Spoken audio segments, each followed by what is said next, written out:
Wow. Oh, wait, hold on. Okay, hello? Do you want to introduce yourself real quick in case people don't know who you are? Yeah, sure. I'm just, are you going to show your camera here or do I got to like pull up your No, stream? I'm doing it. I'm getting it all on.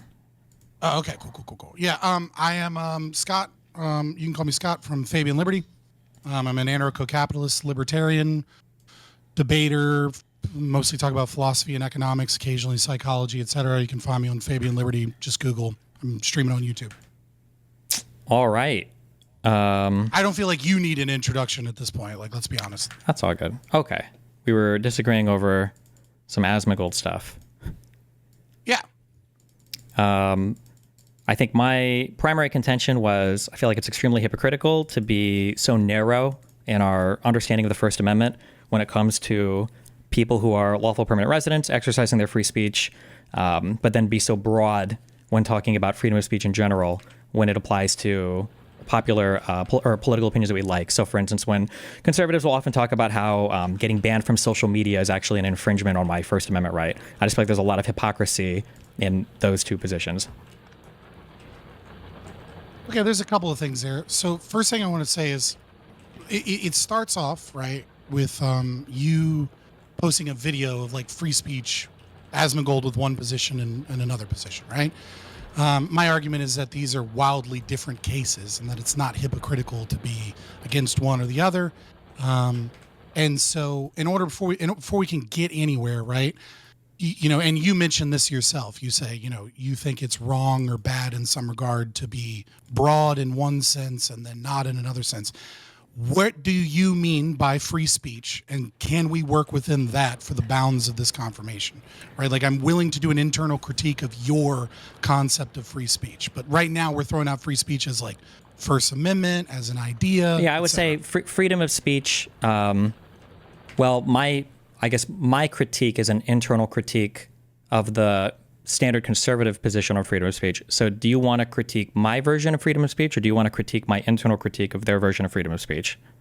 Okay, well, you're posting a video, right, saying like this is his idea of free speech in one context, this is his idea of free speech in another context, right? Yeah. So in order for you to critique it, right, you would need a starting position of what you believe free speech is before you can go into an internal critique of what they believe free speech is. Because in neither of those are you showcasing an example of how Asmongold, not the right, which obviously isn't a monolith, and there's going to be a lot of disagreement, right? How they are defining it. Well, right? that's the whole point of an internal critique is that I don't need a position on it. I can give one. I don't mind arguing about it. But the whole point of an internal critique is I'm just critiquing the two positions that they presented now. No, I know what an internal critique is, right? Like I don't need to be a consequentialist, right, to critique consequentialism, or even more so to critique how you arrived at the answer for, you know, something through a consequential analysis. I could also do a consequential analysis without being a consequentialist in that regard, right?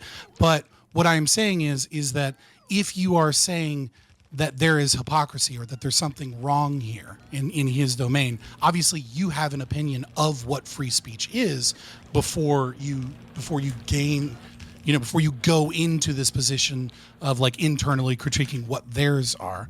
I want to know what yours are, where you're coming from first. Then we can maybe move into why you think he's utilizing two different definitions of freedom of speech, and thus is the contradiction that creates the hypocrisy that you're supposedly pointing out.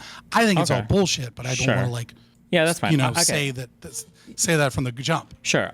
Yeah, okay. I can give my position. I have no problem doing that and argue over my position. I don't think for an internal critique, I don't think I necessarily need to have a position, right? Like somebody can say, I think stormtroopers are tall and I think stormtroopers are short, and I can say these positions are inconsistent. I don't have to have a position on if I think stormtroopers are tall, short, or medium build. I can just say that your own position, not you, but the person's position is inconsistent, right?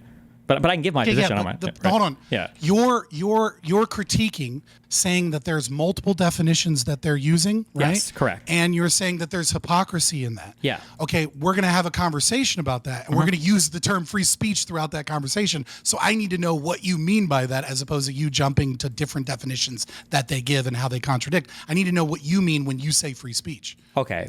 Okay. And then I'm so sorry. This is getting so bad. Do you need to know what I mean when I say free speech for me, or what I mean when I say they believe in freedom of speech for them?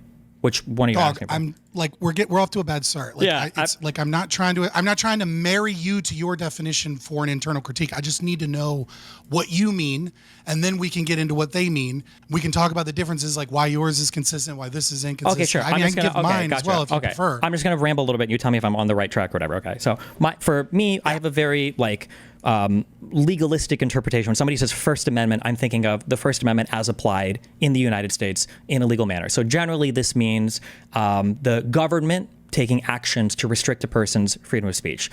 This can be through a variety of ways, like arresting people who are doing things you don't like. It could mean making certain things like liable for civil action, so like defamation and stuff like that could be an infringement on your freedom of speech. It could mean making certain types of speech, like I said criminal, so like incitement to violence. When I'm talking about freedom of speech, I usually, if I'm talking like First Amendment freedom of speech, I'm talking in that regard, the legal defense of the First Amendment. Now, for conservatives, I feel like conservatives bounce back and forth between when it's speech that they like. The First Amendment is the broadest, like spiritual. This is what we mean in our hearts when we say freedom of speech, and that extends all the way to we shouldn't ban opposing viewpoints on Twitter because that violates like the American idea of freedom of speech. And then when it comes to people they don't like, that becomes very narrow. Like, well, if a green card holder is protesting, but they support a group that the United States has designated as a terrorist group, they don't have the right to do that and they should be deported. So I would argue that one of these views is very broad and expansive and the other is incredibly narrow. And I don't know what justification you could give for the former that wouldn't fail the latter. Yeah.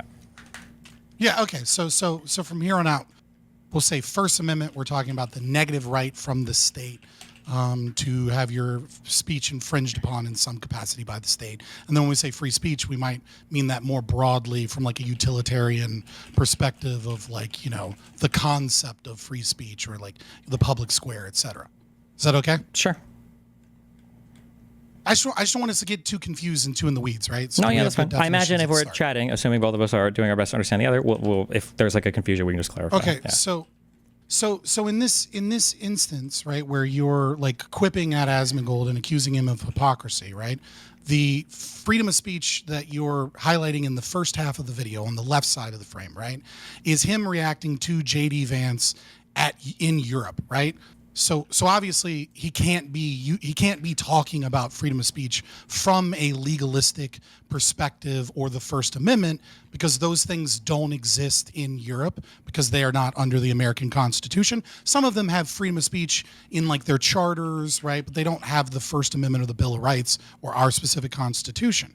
So clearly, in that first context, he can't be talking about it from a negative rights from the state as pursuant to the First Amendment because we're not talking about America, obviously, right? Like it even says in the caption, we're talking about Europe, and he's reacting to like people being arrested for praying silently near an abortion clinic, or like people, you know, in England, for example, you know, saying, you know, I don't like all these fucking Pakistani flags in my city, and then the police coming and like, you know, potentially arresting them and things of that nature, or, you know, these other kind of like egregious edge cases, right? They're clearly not the day-to-day things, but scary, you know, in that speech, right? So clearly we're talking about the overarching concept of freedom of speech, that you ought be able to address your government or, you know, speak your mind and risk being offensive, you know, without some form of coercion used against you, either by the state or some corporate power or something, right? I would agree that that's necessary, that you're necessarily not talking about American freedom of speech. But this is also kind of my criticism of people like Asmongold, is it seems like when Americans criticize Europeans' freedom of speech, they do it from an American legalistic understanding, or even an American maybe conceptual understanding, where freedom of speech is as defined by the First Amendment of the United States. And if you're a European country, you're not following that definition, you don't have freedom of speech. That's like a criticism that I have of people like Asmongold. Okay, yeah, no. So that's a fair assessment, right? Which is to say, like, if you have hate speech laws, right, you don't have freedom of speech, correct? Right. So there is certainly a reference to the American ideal. Oh, wait, just to clarify, when I said rights that we have from the First Amendment. Yeah. So when somebody says like, if you have hate speech laws, you don't have freedom of speech. In my mind, that statement is at ends with what you just said, where you're like, well, when we talk about freedom of speech, we mean like, we don't necessarily mean the American definition. We just mean like a broader conceptual Yeah, that's one. what I said. Yeah, no, I agree with you, but I'm No, saying I said that's a fair point. what's a fair point? Sorry. I was agreeing with you. I said that's a fair point, and then I was summarizing to make sure I'm steel manning your position. Yeah. Wait, I'm sorry. Just to understand, when you said that's a fair point, what point of mine did you say was a fair point? I'm just trying to understand. I'm saying it's a fair. I said it's a fair point that an American, under the context of recognizing freedom of speech, right, that they live in a cultural context of the First Amendment, and when they look at a European nation that has hate speech laws, right, where they're not free to speak in the same way that we're free to speak, via the constitutional protections, that they claim that that's not freedom of speech. Yeah, so I would say that's not a fair point. That was my criticism, because to critique the European system's concept of freedom of speech and say that it's not, they don't actually have freedom of speech because they don't have our legal understanding of freedom of speech, I would say that's a silly criticism, which I feel like conservatives engage in. We're saying the same things, but I think all right, like I was saying you're correct. Okay. Like that's fine. I think you're making a fair point that comes from that context, right? Okay, gotcha. Okay. But so the hypocrisy, you keep jumping to conservatives, which is something you did later in the conversation when you said you were making your real argument, as opposed to the arguments you were making before, which were against Asmongold. So are you saying that like when actually you don't have any critique of Asmongold? No. Wait, you're actually only talking about conservatives? When I was saying real argument, that seems to be what you're saying. No. When I was saying real argument, I think what we were talking about was my definition of freedom of speech versus my internal critique of the two different definitions proffered by Asmongold or conservatives. Like I have a position on freedom of speech, but I don't think that was part of the conversation or the contention, but we can get into that if you want. But that was my right. Yeah. Well, the problem is I'm seeing the parallels here, right? Where you keep switching. I keep talking about Asmongold because that's a critique. Because I think your critique is bullshit. Okay. And I think it's just like a clickbait thing to like gain a little drama, gain a little rage. Just do what you do, entertain, not necessarily worry about political truth or progressive policy or any of those things. Okay. That's my belief of you. Obviously, you wouldn't agree with that, but that's where I'm coming from.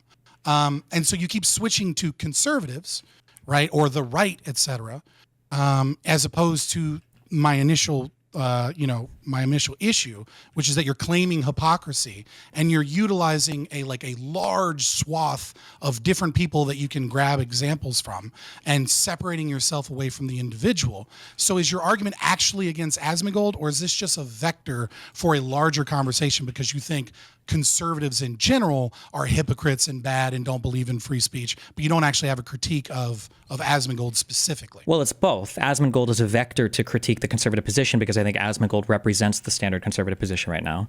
Also, as a language thing, when I say conservative right now, I generally just mean MAGA is what I'm saying. So whatever the Republican Party or MAGA right now currently believes is what I'm saying. And I think that Asmongold embodies that. So when I critique Asmongold on his hypocrisy, I'm also using that as a vector to broadly critique MAGA or conservatives on their hypocrisy because I think he represents it. I think they line up.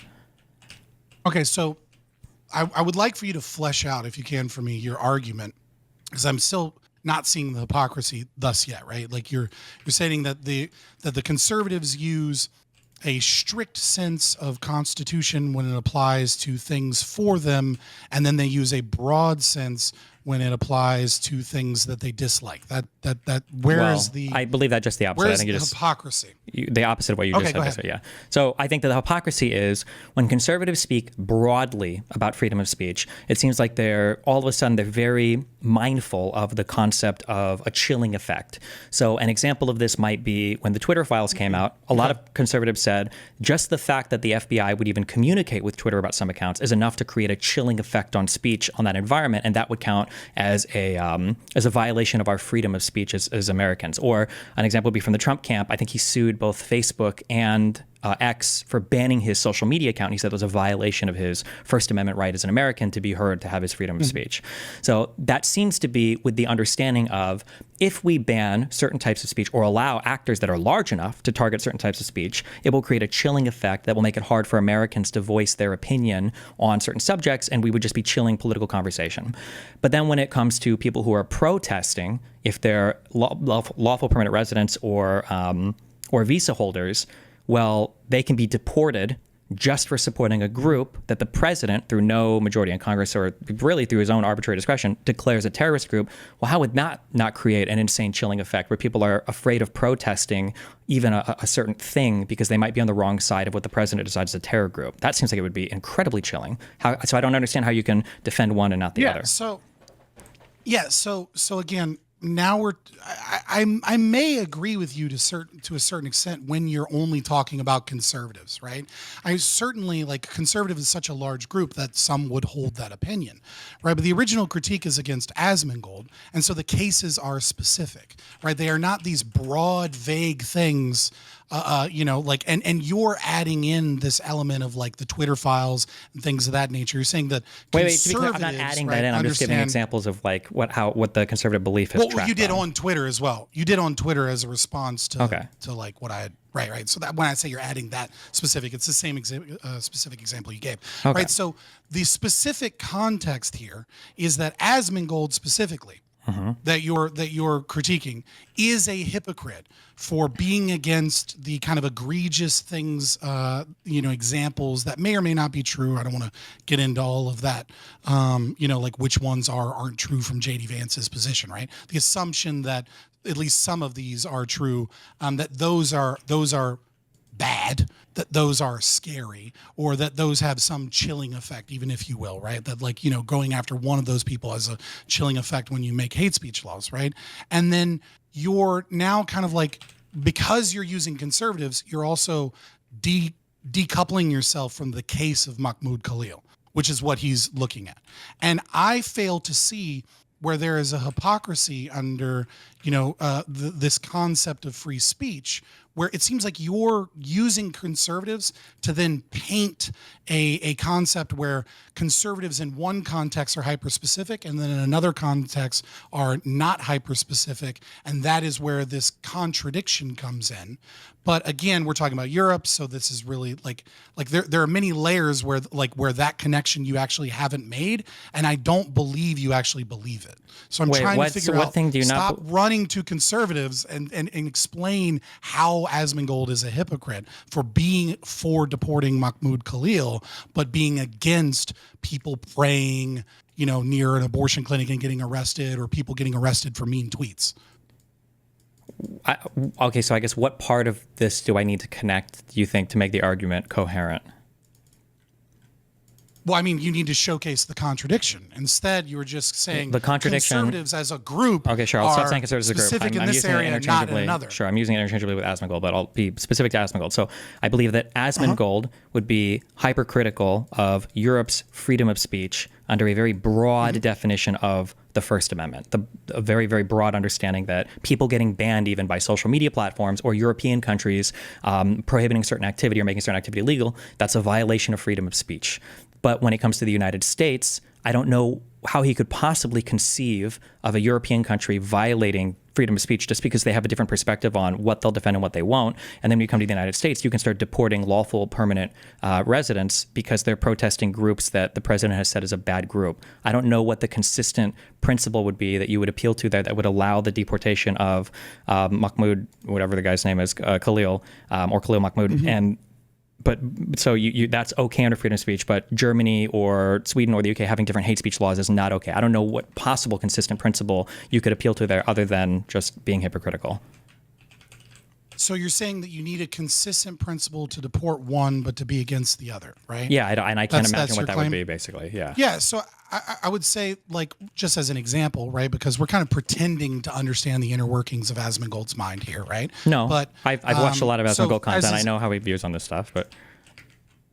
Sure, but you don't have his inner monologue memorized, like. I don't need his inner monologue. I have his outer monologue. He's spoken about a lot of these issues before. I know what he feels about the Twitter files and what he feels about freedom of speech and people getting banned on platforms. Like, I've heard him talk about all this before. But sure, you have a good understanding of Asmongold's concept of freedom of speech, presumably. Sure, okay. I'll buy that. That's fine. So regardless, the consistent principle could be like I just need one example, so I'll give, sure one. So in one instance, his concept of freedom of speech would be, hate speech laws that aren't a call to violence, that aren't a call to action against anybody, that are simply constructed because they're offensive.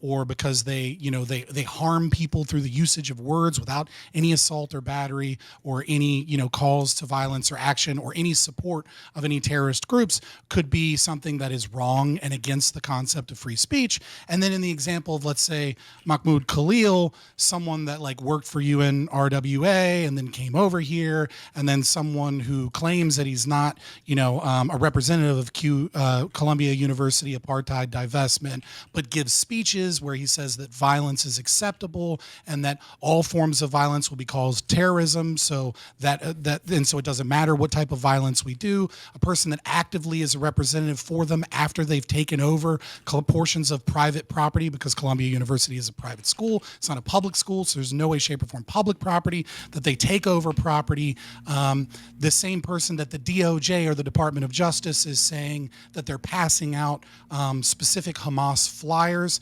and that the law specifically gives an example in the state statute for green card holders that people that support groups like, for example, they actually give an example of the Palestinian Liberation Organization would be someone that is disqualified from green card status because they are, supporting and engaged in terrorist activity just by being a representative. So I think those violent actions, those what he called in his clip, why are we importing people that are a problem, right? Because obviously citizenship versus non-citizenship kind of creates a distinction here. I think all of those things together could very easily, like they wouldn't necessarily be my position, but very obviously show that these are wildly different comparisons where one could still claim to be for free speech and one could claim, that this person in particular is a problem that is engaged in disruptive, destructive things towards American culture and private property and violating all of the things that they said that they would do when they signed the green card. So there's a lot there. The very simple question would be, so if you're talking about, like, for instance, like incitement to violence, then the question would be, okay, well, was he charged with a crime? If we feel like he did a behavior that was criminal, why was he not charged with any crimes for this? Yeah, I mean, I personally am for, giving a person a trial. Doesn't matter. We're talking about Asmongold's position, not you personally. But the question would be, if we're going to say, right, well, part of the reason that's irrelevant. That's irrelevant to the whether or not these are disanalogous and whether or not this showcases hypocrisy. Well, no, I think it's super relevant, because if you're going to say that, actual argument. Well, if you're going to say, unless he's trying to say that we can determine who's in, for this to be true, his argument would have to be, we can determine who's inciting violence or not without relying on a court to do so. But that would be a pretty bizarre claim for an American to make, no? Again, it's not relevant to whether or not he's a hypocrite in terms of free speech, right? Like whether or not he supports, a green card holder's status and their right to a criminal trial or criminal investigation or habeas corpus, right? One of those things, that would be a different right or a different extant right that you might derive from the government or something. We've moved out of the domain of freedom of speech, and now we've moved in the domain of like the right to a trial, et cetera. Someone that is a green card holder, not a citizen, is someone that is here, at I guess you could say at the luxury of our state or whatever. I'm a fucking anarchist. I don't think anybody should be deported unless they're proven to do property damage, right? Wait, so do you think, that's not relevant to whether or not Sure. you're trying to call him a hypocrite. Do you just think adding new layers? Do you think that things you don't like? Do you think that he would say that he doesn't think that lawful permanent residents are entitled to a trial? Do you think that would be his... I don't know what he would... Well, we have to be able to make an assumption. Otherwise, then I could... In that case, literally nobody is a hypocrite ever, because I could always invent a fantabulous, fictitious position that would resolve any issue if I can just redefine things at will. That's not true. That's not true. Give me an example and I'll do it. You're trying to add... No, you're adding a domain that is not what is up for discussion and not what you are critiquing. You're adding new information and asking me to guess what they would think in that position. That's not relevant to whether or not you found hypocrisy that you felt you needed to call out. If I can't make some basic assumptions, you could just say like, oh, well, maybe Asmongold doesn't think that green card holders are humans, so they're not entitled to any rights. and that would be an. I mean, you could, and it would be equally irrelevant to whether or not you showcased. Yeah, but if I can't make some basic assumptions on freedom of speech in one and the other. Yeah, but how could I possibly make any claim of hypocrisy ever if I can't make some basic assumptions about fundamental beliefs as a human being? Well, you could have a well-reasoned philosophy and apply logic and find a contradiction. Okay, can you give me... can't find a contradiction. Okay. So now you're trying to invent other positions that he may or may not have, so it showcases things that are bad in the situation. Okay, wait, I'm just make the curious. claim Can you that he's a hypocrite? So I'm like, why would you do that? I think it's bullshit. I think they're disanalogous. Okay, and now I don't want to muddy the water. I want you to nail We're not you muttering down the waters. on this bullshit. Sure. I just want an example. Can you give me one example of a thing you think I couldn't find a contradiction in? If I'm allowed to, if you're not allowed to make any base assumption about what somebody thinks, could you give me an example of two positions you think are hypocritical? Well, you could say A equals not A. No, but right? I don't need to know a single fucking thing about anybody to know that A equals not A. Right? I don't need to then add other context to it. Okay, what if I had the context that 1A is written capital and 1A is written lowercase? Therefore, you can have A equals not A. Well, then you're no longer in the like. Well, why would you assume the? Why would you? Wait. Why would you assume the case? Why would you assume the case of each? You didn't say law of identity. You just said A equals A, or A can equal not A. Yeah, sure. If you would prefer that I say the law of identity as opposed to A equals not A, like again, you're muddying again. No, I'm not muddying. I'm just showing you. What I'm talking about is no, you're not showcasing anything. A contradiction exists. You claim that there is hypocrisy, and then in order to try and you just added extras. Do you see how you added extras? You gave me the example. I didn't add a single new thing. You said A can't equal not A. You asked for an example. You said A can't equal not A, and I'm saying, well, what if one is uppercase and one is lowercase? Boom. Now I've A cannot equal not A is just a short-term way of describing the Aristotelian concept of the law of identity. Sure, and I could invoke like paralogics or something if I wanted to. Of like excluded middle. Yeah, but you dragged it to this, right? I'm saying, where is the hypocrisy? And you're saying, well, what does he think about habeas corpus? Okay, if he makes a claim about habeas corpus in both of these instances and they contradict, then sure, you found hypocrisy. You found a contradiction. But you can't add a new element to try and invent hypocrisy. Like, you made the claim that he's a hypocrite, and then you extrapolated that into a conversation about how conservatives are hypocrites. Stop saying I'm extrapolating out to conservatives. I said I haven't gotten nailed down on anything. Stop trying to do this extrapolating to conservatives. I said I'll talk only about Asmongold. But now you're claiming that I can't claim that he's inconsistent in his beliefs here because I can't assume that he believes that Americans are due process. If I can't make that assumption, then no, I can't prove that he. I don't know if he thinks Venezuelans are human. I haven't actually heard him say that. And if you're saying, well, I can't make that assumption, then I can't prove any statement of his being hypocritical or not. There's no way. Whether or not, no, hold on. This is again. You're trying to make assumptions about what his positions are on. I'm curious if we were to take a bet. Hold on, wait. Stop. If we were to bet, this is such a ridiculous claim. Oh my God. No, you're sneaking in this concept that like maybe he doesn't believe they're human, which is a complete. You're the one who's saying that he doesn't believe in due process. Whether or not due process is something that you give oh my God. to I told someone you this is how this conversation that is would a go green card holder that is suspected of terrorism, right? Is not the same thing as due process. He's not suspected of terrorism. He's Why are you saying suspected that? of engaging in terrorist activity. He's not suspected of engaging in terrorist activity. The claim that I saw was that he was protesting in favor of Hamas. That's all I saw, and there haven't been any criminal charges or anything to support that. So we can look at state statute, what is it, 1182, right? That discusses when someone is violated.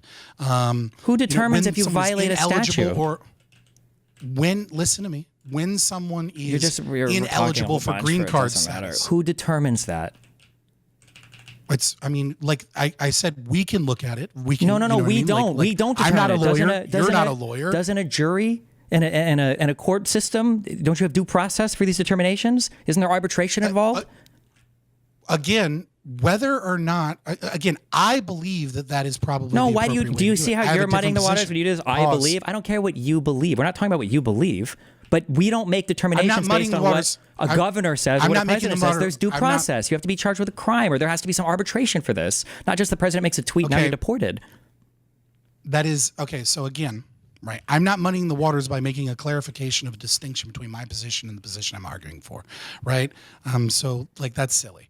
But moving forward, right, you are saying now that it is an assumption amongst all people that whether or not you can deport someone that is on a green card status, not a citizen, not someone that is either a temporary resident or someone that has some type of visa, right? That they have obligations to fulfill in order to be here as a guest in our nation.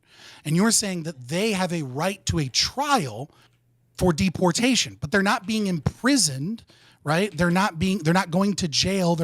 You don't need to charge a crime in order to say that I'm revoking I understand what you're saying. Status but then who's to decide if they've actually done the thing that would have their green card revoked? Who decides that? Again, and this is you're not going to answer that. Where is the hypocrisy? Wait, can you just answer that? It's not a distraction. From the claim that you made. It's literally paramount. It's who decides if you've violated this. He's not going to answer this question. Okay. Yeah, why would I continue to answer a question that's an aside that is an escape route for you to because if it was common practice, accusing you of hypocrisy, if it was common practice, and now you're saying, let me go through this other thing, and you make a claim of hypocrisy. And then you have to substantiate the I already have fully substantiated it. But the only way that you've escaped that substantiation is by saying, I don't think Asmongold believes in due process for green card holders, which is a ridiculous statement. It's not a ridiculous statement, number one. Number two, you said Can you say, what do you think are the chances that Asmongold, what do you think are the chances that Asmongold doesn't support due process for green card holders? Can you just give me an estimate on that? What do you think is the percentage chance that Asmongold would say, I don't think that green card holders get due process in the United States?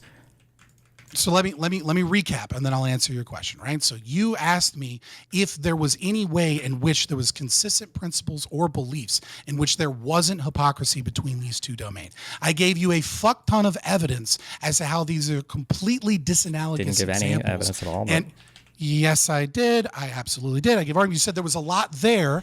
You gave a whole bunch of accusations against the person, but you didn't actually substantiate who determines those allegations. You gave me a bunch of allegations about him supporting Hamas and about him engaging in terrorist activity, but who determines that? Hold on. That is not what's at question here. What is not at wait? Of course, that's what is at question. No, you're interrupting. If he was in a criminal court. If he got held liable for a crime or something. Positions. Okay. You're interrupting again. Let me kick your ass again. Calm down for a moment, and then you can refute what I'm saying. Okay. So you're interrupting to try and go down this hole of due process. Now that is a separate conversation that you and I can debate. We can have conversations about that, and we can maybe even extrapolate and guess what Asmongold thinks about that.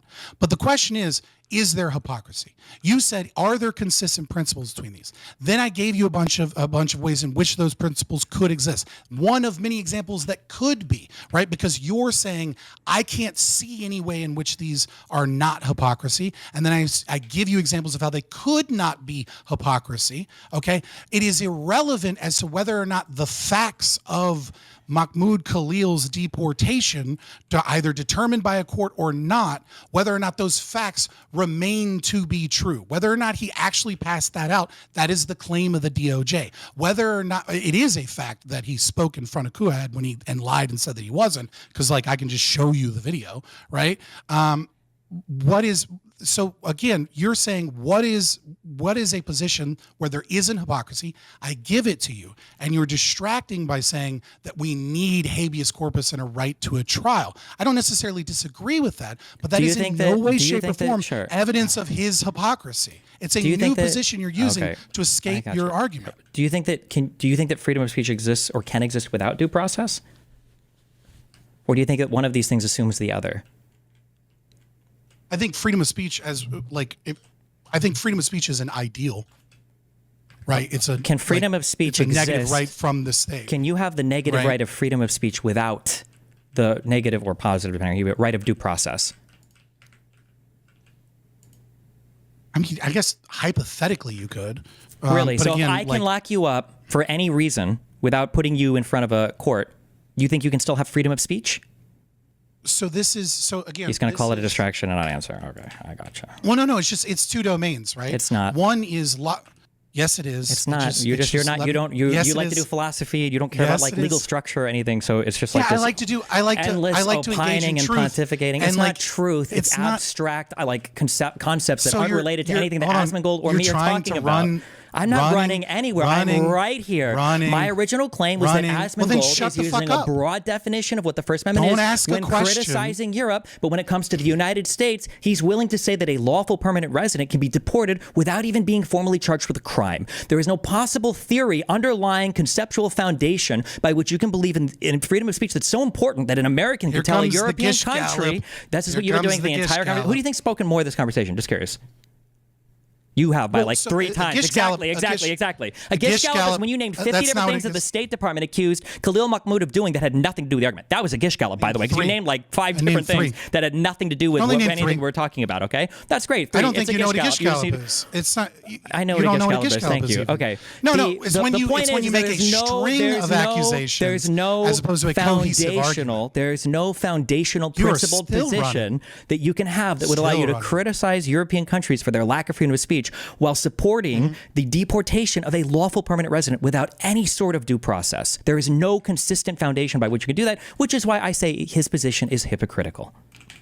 Okay, so what is due process in this context, right? Because there are two different things, two different situations that we're discussing. And again, like you muddy the water with conservatives, like you muddy the water at all, with like saying very that there's willing to clarify. And I even told you why I use Asmongold as a stand-in for conservatives, because this is the standard conservative belief. And I said I would talk only about Asmongold, but you keep bringing up this bad argument over and over again because you think it strengthens your position, but that's fine.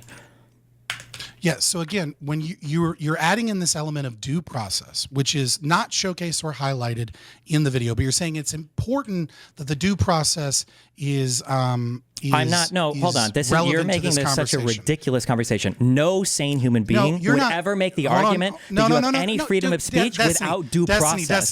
These things go hand in hand with each other. You have not let me critique what happened like 2 minutes ago, right? What happened like 2 minutes ago before you went on and accusing me of gish galloping and making these arguments, even though I'm making a cohesive argument. These are pieces of evidence that go into one argument as opposed to individuated arguments. There's the difference, right? So the cohesive argument here is that, one, you have to showcase hypocrisy in the words that you are stating. You're adding a new element of due process, which the video evidence that you're showing doesn't talk about whether or not there is a right to due process, number one. But maybe the greater context of the video does. I couldn't find the transcript. Maybe it does. And that would be interesting and maybe relevant, but not to the clip that you posted. Secondly, when you were talking about due process, you are equivocating between due process for people that are charged with a crime and that people then go to jail or are punished for said crime. That's not true. Whether there or not is due someone process. deserves, I know that you're unaware of this, but there is due process. There is due process for people who are immigrants and have to be held for immigration hearings as well. Me. Due process isn't just for people being charged with crimes necessarily. There's also due process for immigrants for hearings related to your immigration status. You are equivocating the necessary element of charging with a crime versus whether or not a green card holder that is a guest in the country can be deported and whether or not they lose their status. These are two different things. Okay, if the Department of, the courts will have to decide this, obviously, right? Neither of us are lawyers. The question is whether or not Asmongold is a hypocrite and whether or not you're just like finding something spicy on Twitter and you're making bullshit arguments as opposed to actually having a substantive disagreement with what he's saying. That's the issue here, right? Because we both have different positions from Asmongold. The question about whether or not due process is the same for criminal acts and whether or not someone that is a green card, a guest in the country, is something entirely different. He doesn't need to be charged with a crime, right? Like maybe he does. I would take that back. Maybe he does need to be charged with a crime, and that's what the judges presume. But that is like 3 degrees of separation on whether or not Asmongold is a hypocrite on the concept of free speech when he thinks hate speech laws in Europe that are like people are getting arrested for tweets is the same thing as a representative for an organization that takes over private property violently, is accused, but you say he should have due process. I agree with that as well, but is accused by the Department of Justice of passing out terrorist literature and is not a citizen, is a green card holder. So do you think Asmongold would agree with the argument that the government could accuse any green card holder of anything, and therefore that person could be deported without any sort of due process? Your answer is going to be, that's irrelevant. You're adding things. Well, no. My answer, like, if I say it's irrelevant, you'll attack me for that. But then if I say that this is my position, for the 25 tier 1 suburbs. Find a way to attack me on that. I'm not. Wait. I'm never. No. I'm not asking my you. position is that they should have. I'm not asking you your position. What did I just ask you? You asked me, do I think that green card holders should have some level of due process? I asked you, do you think Asmongold thinks should green card holders have some level of due process? Or do you think Asmongold would agree with the statement, anybody can be deported if the president accuses you of a crime as long as you're just a green card holder? I don't know. Okay, if you're not willing to engage in a real conversation and you're just trying to approach this like we're year one philosophy. No, this is a year one philosophy student of like, given the prompt, is there a hypocritical statement? We don't exist in that world. There's a whole body of Asmongold content and political views that I know he has, that Asmongold has, that he's not even going to deny having, that I know he has. And that's what I'm criticizing. I'm not including every single relevant supporting axiomatic statement. What am I lying about? No, You're saying that this isn't a specific case when it is. We're talking about a video of him reacting to Mahmoud Khalil. We're not talking about what he feels in terms of like Venezuelan trend. Yes, of course. That's all being called. What level of evidence what do you is necessary for that? Yes, of course. That's being called into part of the analysis, part of the hypocrisy is, of course, is his position on all of these things. Yeah. You're not showcasing hypocrisy by adding new things and then having us guess on what his nobody positions has are to on guess. So that Everybody understood exactly hypocrisy. what was being said. No, nobody disagrees that Asmongold holds any of these positions whatsoever. This is just you because you're having. What are you talking about? Asmongold. So no one disagrees that Asmongold has a specific position on the right of habeas corpus in all examples. Nobody disagrees that Asmongold would say that if you're an immigrant, you can't just be tossed out of the country because the president accuses you of something. I'm sure he would never take a position saying that that's the case. Okay, right, but does that, I mean, sure, you believe that, I don't know that, but that's probably true, right? Like, it's a pretty safe assumption, right? So again, there is a substantive difference between the specific case that you were saying is hypocrisy. Now, again, you love to do this apparently. You're generalizing it to his position on all of these other things. We now have to guess what his position is on Venezuelan, deportation of Tren de Agua. What do you mean? To make a claim of hypocrisy, to some extent, I have to individualize, or I have to generalize, because if I give a special case for everything, then this goes back to my initial argument that nobody's hypocrisy about anything. You're saying A and B are two hypocritical positions, and then you're adding C into it to prove the hypocrisy. The fuck are you talking about? That's insane. Like, there is a specific case that we are talking about. We are not talking about all forms of other things. We are not, like, I am not a legal scholar. You are not a legal scholar. Asmongold clearly isn't a Is he trolling? No, he's doing what we are talking he's just about interpreting these whether two or not single it is statements in a vacuum, and by the language of the two statements, he's trying to say that these two things. Fucking pay attention. Well, because I already said how this entire argument would go down before we even spoke, and it's exactly what I thought it was. It's a waste of time. All you're doing is you're taking the text of both of these statements, and then you're analyzing strictly the text of both of these statements, and you're trying to see if we can find like a logic, like capital logic, hypocritical thing between these two statements. And the answer is going to be I'm looking. Yes, but now you're going to say, well, I'm looking for hypocrisy. No. But I'm you're looking for you to hypocrisy. substantiate it, not add new shit. No one is adding new shit. We're having these in the context. You have been this entire conversation. We're having these in the context of the political beliefs that this person has, and I'm appealing to the hypocrisy that he has relating to his political beliefs and the political ideas that he presents on his stream. Not, can I take these two statements, present them in a vacuum to a year one philosophy student, and see if we can do some propositional logic on them to find a contradiction or not. That nobody's engaged in that secondary thing. If you want to engage in the secondary thing, that's fine. But literally nobody's doing this. Nobody cares about this. All right. So let's back away from this. I would say that you have failed in the ability to show the hypocrisy or the contradiction. But regardless, we're both tired of this, and it seems like we're going in circles because you won't admit to my framing and vice versa.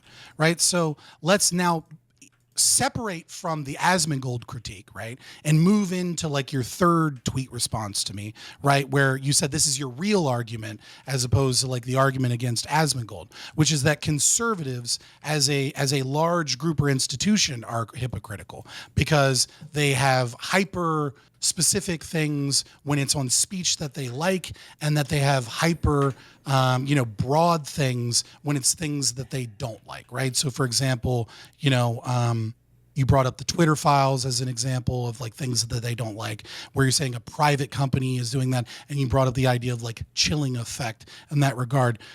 Where I'm curious as to how you substantiate that, or how that's different from the left, how that is like a right specific thing as opposed to just a general thing of people in politics, is that they tend to be in that they tend to be in that vein, that's how normies are. Why is that a right wing thing? Why is it a right wing thing that I think that they're hypocritical in terms of what they would defend and what they won't defend for speech? Yeah, well, so when you move away from the Asmongold critique, right, and you say this is my real argument, I have an issue with, because then you went into like January 6th, and I was like, that has nothing to fucking do, like this is just whataboutism. You're like, hey, no, here's my real argument. My real argument how is what I'm doing whataboutism when you're asking me to talk about the Democratic side of things when I'm just critiquing the Republican side of things? Isn't that definitionally? You're just looking for hypocrisy now instead of actually wondering if my statement is true or not, no? Well, the conversation is about hypocrisy. I'm saying that your critique is of the right. I don't necessarily disagree once we get into the domain of the right and there are all these different factions, but I'm saying, why are you bringing this up as like a critique against the right as opposed to just recognizing that this is how normies on Twitter are? Like, do you have a specific like example or thing that you think that this is a problem specifically on the right? I think that, yes, I think that the right, muddying the waters. I think the right is by bringing up some other shit. I think that the right specifically has an issue with this because the right, more than the left, on a number of issues, seems to significantly change their mind depending upon whose behavior is being spoken about, basically implicated. So you have a positive position, which is that, I mean, I guess you're talking about Trump, maybe. I don't know. I mean, is that fair? Well, I don't want to give an example. I can give examples, but I feel like if I give examples, you're going to say I'm muddying the waters again. So I don't know. Yes, but I'm talking about MAGA in general. When I'm talking about conservative, I'm talking about MAGA.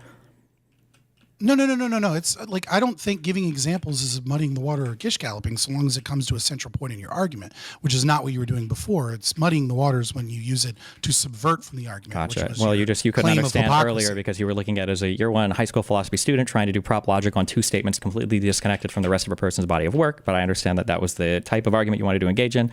That's just not what anybody else, I think, in my Twitter sphere is arguing about.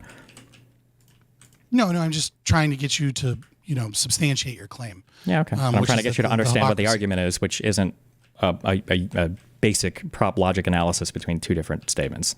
But well, no, the argument is mine, which is that I think it was a bullshit hypocrisy, and I wanted you to substantiate it. Yeah, but I didn't know that you were saying bullshit hypocrisy as per defined as a year one prop logic analysis of the two statements by just their text without taking into account anything else. These jabs aren't like actually like. I'm only jabbing back when you're jabbing. So if you want to keep jabbing, we can go back and forth on that. I don't care. Yeah, if you want to keep saying but it's like you're not saying.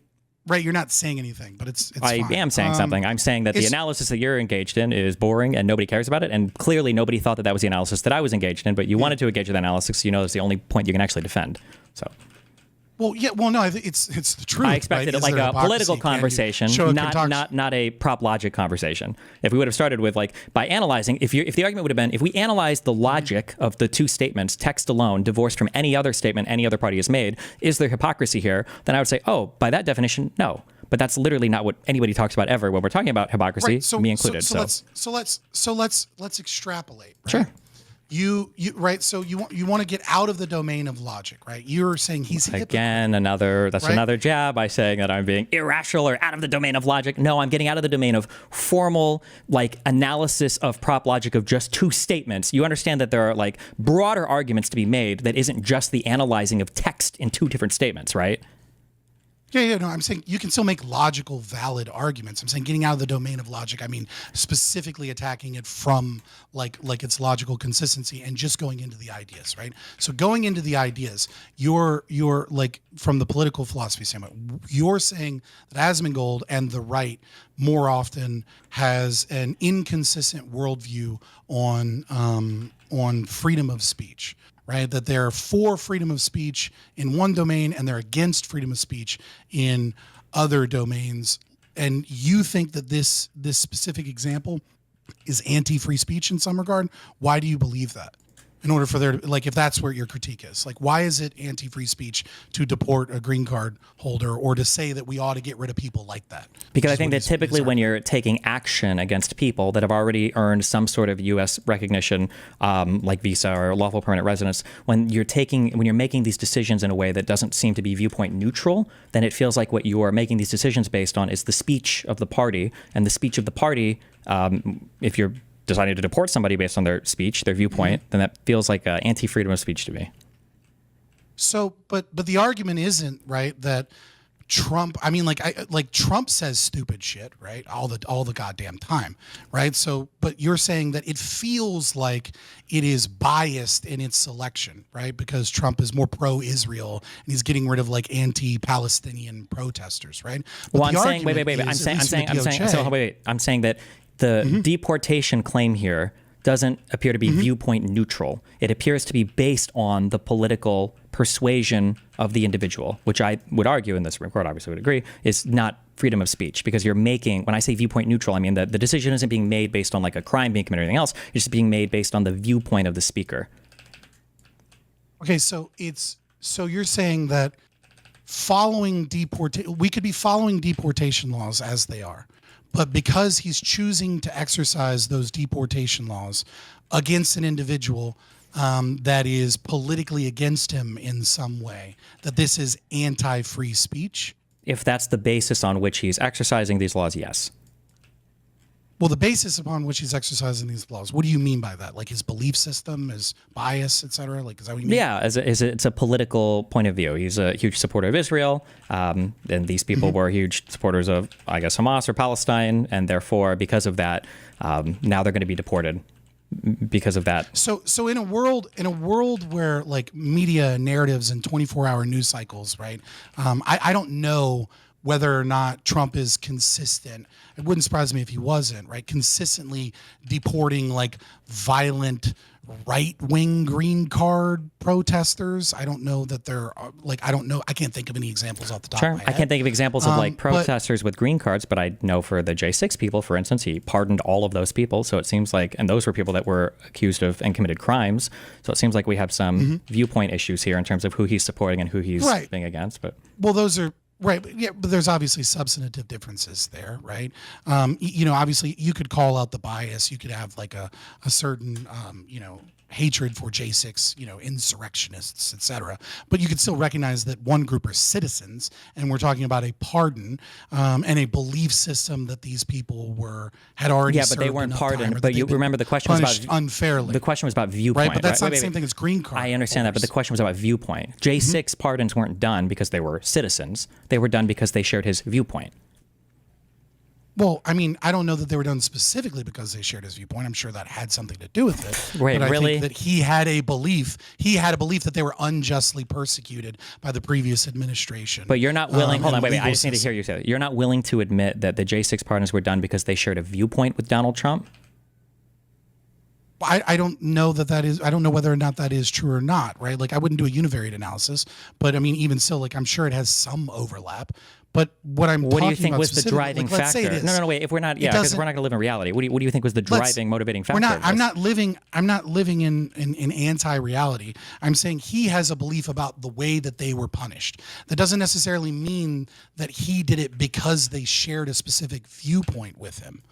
Didn't he literally say that they were unfairly prosecuted? It's super relevant, and this would be like look. We can just say, look, it doesn't matter. For argument's sake, let's say that's exactly why. Okay. Right? He did it because they're right-wing protesters that agree with him. Gotcha. Right? And right? And like that's why it didn't even have anything to do with like his belief that they were unfairly punished or whatever, right? It's purely just because they're right-wing protesters. Yes. He's like, I like that shit.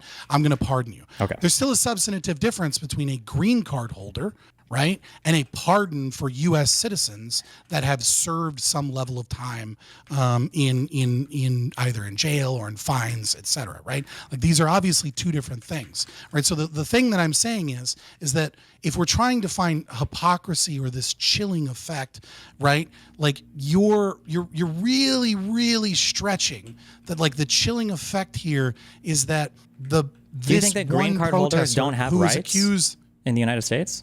Do you think they don't have like First Amendment rights or anything? Or it depends. I mean, what position do you want me to take? An internal critique or my own, right? Well, no, legally in the United States right now, we're illegally. Do you think that green card holders don't have First Amendment rights in the United States of America? They do and they don't, right? They have freedom of speech and legally, right? But they also have, pursuant to the green card application, they do have things that they can't say and behaviors that they can't engage in, right? Okay. So that was the state statute 1182. Sure. So like, sure, they have that right, but then there are things that they're disqualified from. Correct. Certain Okay. activities. So unless it's specifically called out, we would say that this is probably a right that's afforded to them, right? Except for in cases where there might be a specific carve out in law. We would say they do have First Amendment privileges in the United States, unless it's like specifically called out in some law or something. Unless it's, yeah, I mean, like there's a lot of fucking laws that deal with this. Even 1182 is like fucking like 100 pages if you go to house.gov. If if you want to look at like the disqualifying terrorism stuff, you want to Control F for like representative. That's where you'll find most of that stuff. But yeah. So like that, I'm fine with that. You would assume that they have some First Amendment right, legally speaking. Again, I'm not a constitutional scholar, and my theory on rights is natural rights, right? Not pursuant to the state. But yeah, that's fine. So you're like, in order to say like the media highlights this specific example, right? The media is always loves a Trump scandal, and Trump gives them out like fucking daily, like candy, right? And so the claim is that Asmongold, or that conservatives in general, are hypocritical for being for the deportation of a green card holder. And then we get into this domain of like, well, it's the habeas corpus. Do they have a right to a trial to prove these things? Or is it a chilling effect that the president can make accusations and that the Department of Justice can make accusations and then kind of like deport them without some form of trial, and that then extrapolates to every green card holder that wants to protest peacefully? Is that the argument there? I guess, sure. To be clear, just on one quick thing, like due process doesn't have to necessarily mean like a criminal trial. There could be some other sort of arbitration, like immigration I made that. courts. But okay, sure, okay. Well, yeah, I mean, like due process is going to be defined by like a whole fucking, like so much common law, right? And it's going to be dependent upon the situation in general, right? So the mere accusation is wrong. Now that's been stopped by the courts, right? And so like, I guess if your critique is not of Asmongold, right, but your critique is of those elements of the right that are like super fashy. I don't know how wait, just real quick. I don't know why we keep coming back and forth this. The reason why I critique Asmongold is because I feel like he embodies all of those viewpoints of the right. That if you watch his content, where's your evidence? If you watch his content, he's constantly that he embodies the. Because if you watch his content, he overwhelmingly agrees that he. I'm sorry, I don't know if we have a lag or thing. Well, no, I'm just saying. Like, do you have any evidence that he disagrees with any form of due process for anyone, and that like a claim is enough? Or do you just kind of vibe it? Like you think that there's like a certain vitriol on one side. I don't think. Like, you know what I mean? Like, no, I don't think that he would have that thing. I think he would say that some due process is important, which is why I made the appeal to hypocrisy, because I think if this was a different type of issue, I think that he would have a different position on it. If somebody said, we're going to deport immigrants who were protesting in favor of the stolen immigration theory, and we're going to say that their protests were supporting the J6 protesters who were a violent group, and now we're going to start deporting them, I think conservatives would all of a sudden become incredibly First Amendment conscientious, saying that, no, you have a right to protest and blah, blah, blah, blah. That's where the hypocrisy claim comes from. I don't disagree that some segment of the right would have that opinion. Just to be clear, we massively disagree if that's your statement, because I don't think it would be some portion. I think it would be a vast majority, like 70% plus would have this position of MAGA. But just to be clear. So you think 70% position, of MAGA, so MAGA is already like a portion of the MAGA is like 90% of the right, I would say. This is the people who voted for Trump, basically. So what do you, okay, so you would define MAGA as the people who voted for Trump, which is what, like 40% of the country? Yeah, I guess I'm defining it because 42 or something. Sure, I'm defining it that way so that when we say conservative, we don't just mean like conservative beliefs worldwide or something like that. I'm just saying. I disagree. I disagree, but I have as much evidence as you do, right? Which is like not very much, right? That like 90% of everyone that voted for Donald Trump would radically shift from the perspective of like green card holders don't need due process if they're accused of violent crimes. But then if we put the shoe on the other foot, let's say pro-Israel, well, actually pro-Israel is a bad idea because that's kind of special because a lot of right-wingers hate Israel. Sure, my evidence for that, I would just point to a ton of other positions that they'll take completely contrary views on, depending on if it's right or left. And I would just extrapolate it to this pretty simply. And I could probably run through thought experiments with any conservatism. Right. When you say they, right, like MAGA. The right isn't a monolith, the left isn't are a monolith. MAGA's not a monolith. MAGA is monolithically in support of everything Trump says. Yes, it's one of the big problems we have right now in this country, of the major positions. So your evidence of the hypocrisy is that you believe that the MAGA are sycophants that would simply go along with what Trump says, regardless of the circumstances. And that's your argument? Like this is so many degrees of separation of you like proving some hypocrisy. It sounds like you're just making accusations and oversimplifications against the right, which is what I accused you of doing in the beginning, because I said that that's just a bullshit critique and that you're not actually making a substantive claim. And then I think that these cases are wildly different and you can disagree, which I said in my original post, with deporting Mahmoud Khalil. And I said that you could disagree with like him not getting trial. Right? That's the very first thing I said is you can disagree with the deporting and recognize that these are substantively different cases, that praying outside of an abortion clinic or mean tweets is not the same thing as the Department of Justice claiming that someone has terrorist links, is passing out terrorist literature. We've seen them call for violence to violent groups. They were a representative for a group that took over private property and that they were formerly members of UNRWA and that this is someone that they want to get rid of. Things don't apply to him, so I don't know why we just added all that stuff. But well, all of those things apply to Mahmoud Khalil.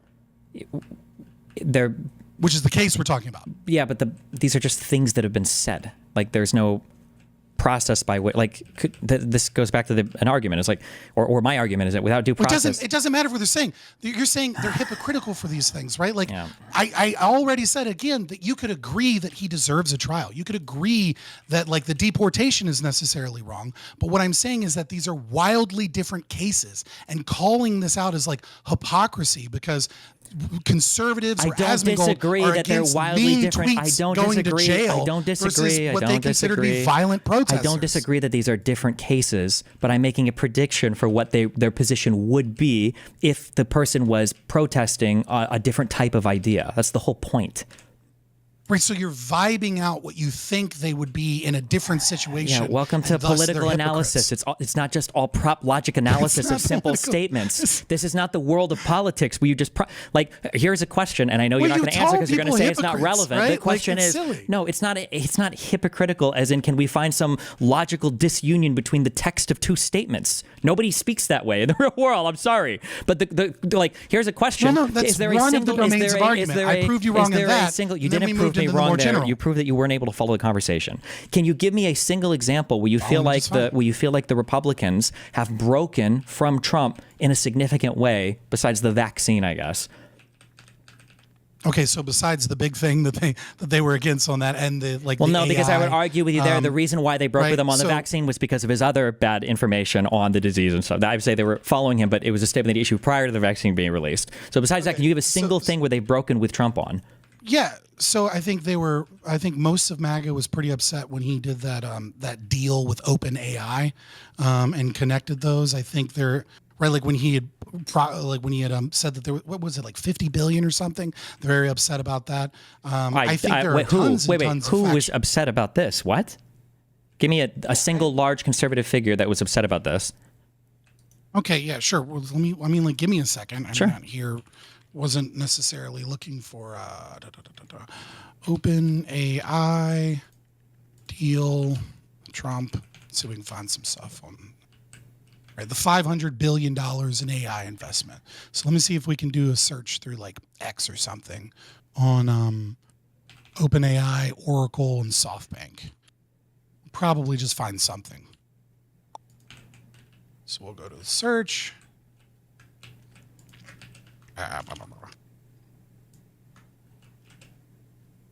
Advanced search, we're looking for any of these words. And then we'll put them in quotes. Sorry, give me just a second. I'm looking for you so we can see exactly which big guys were upset. Let's see. X search function sucks these days anyways.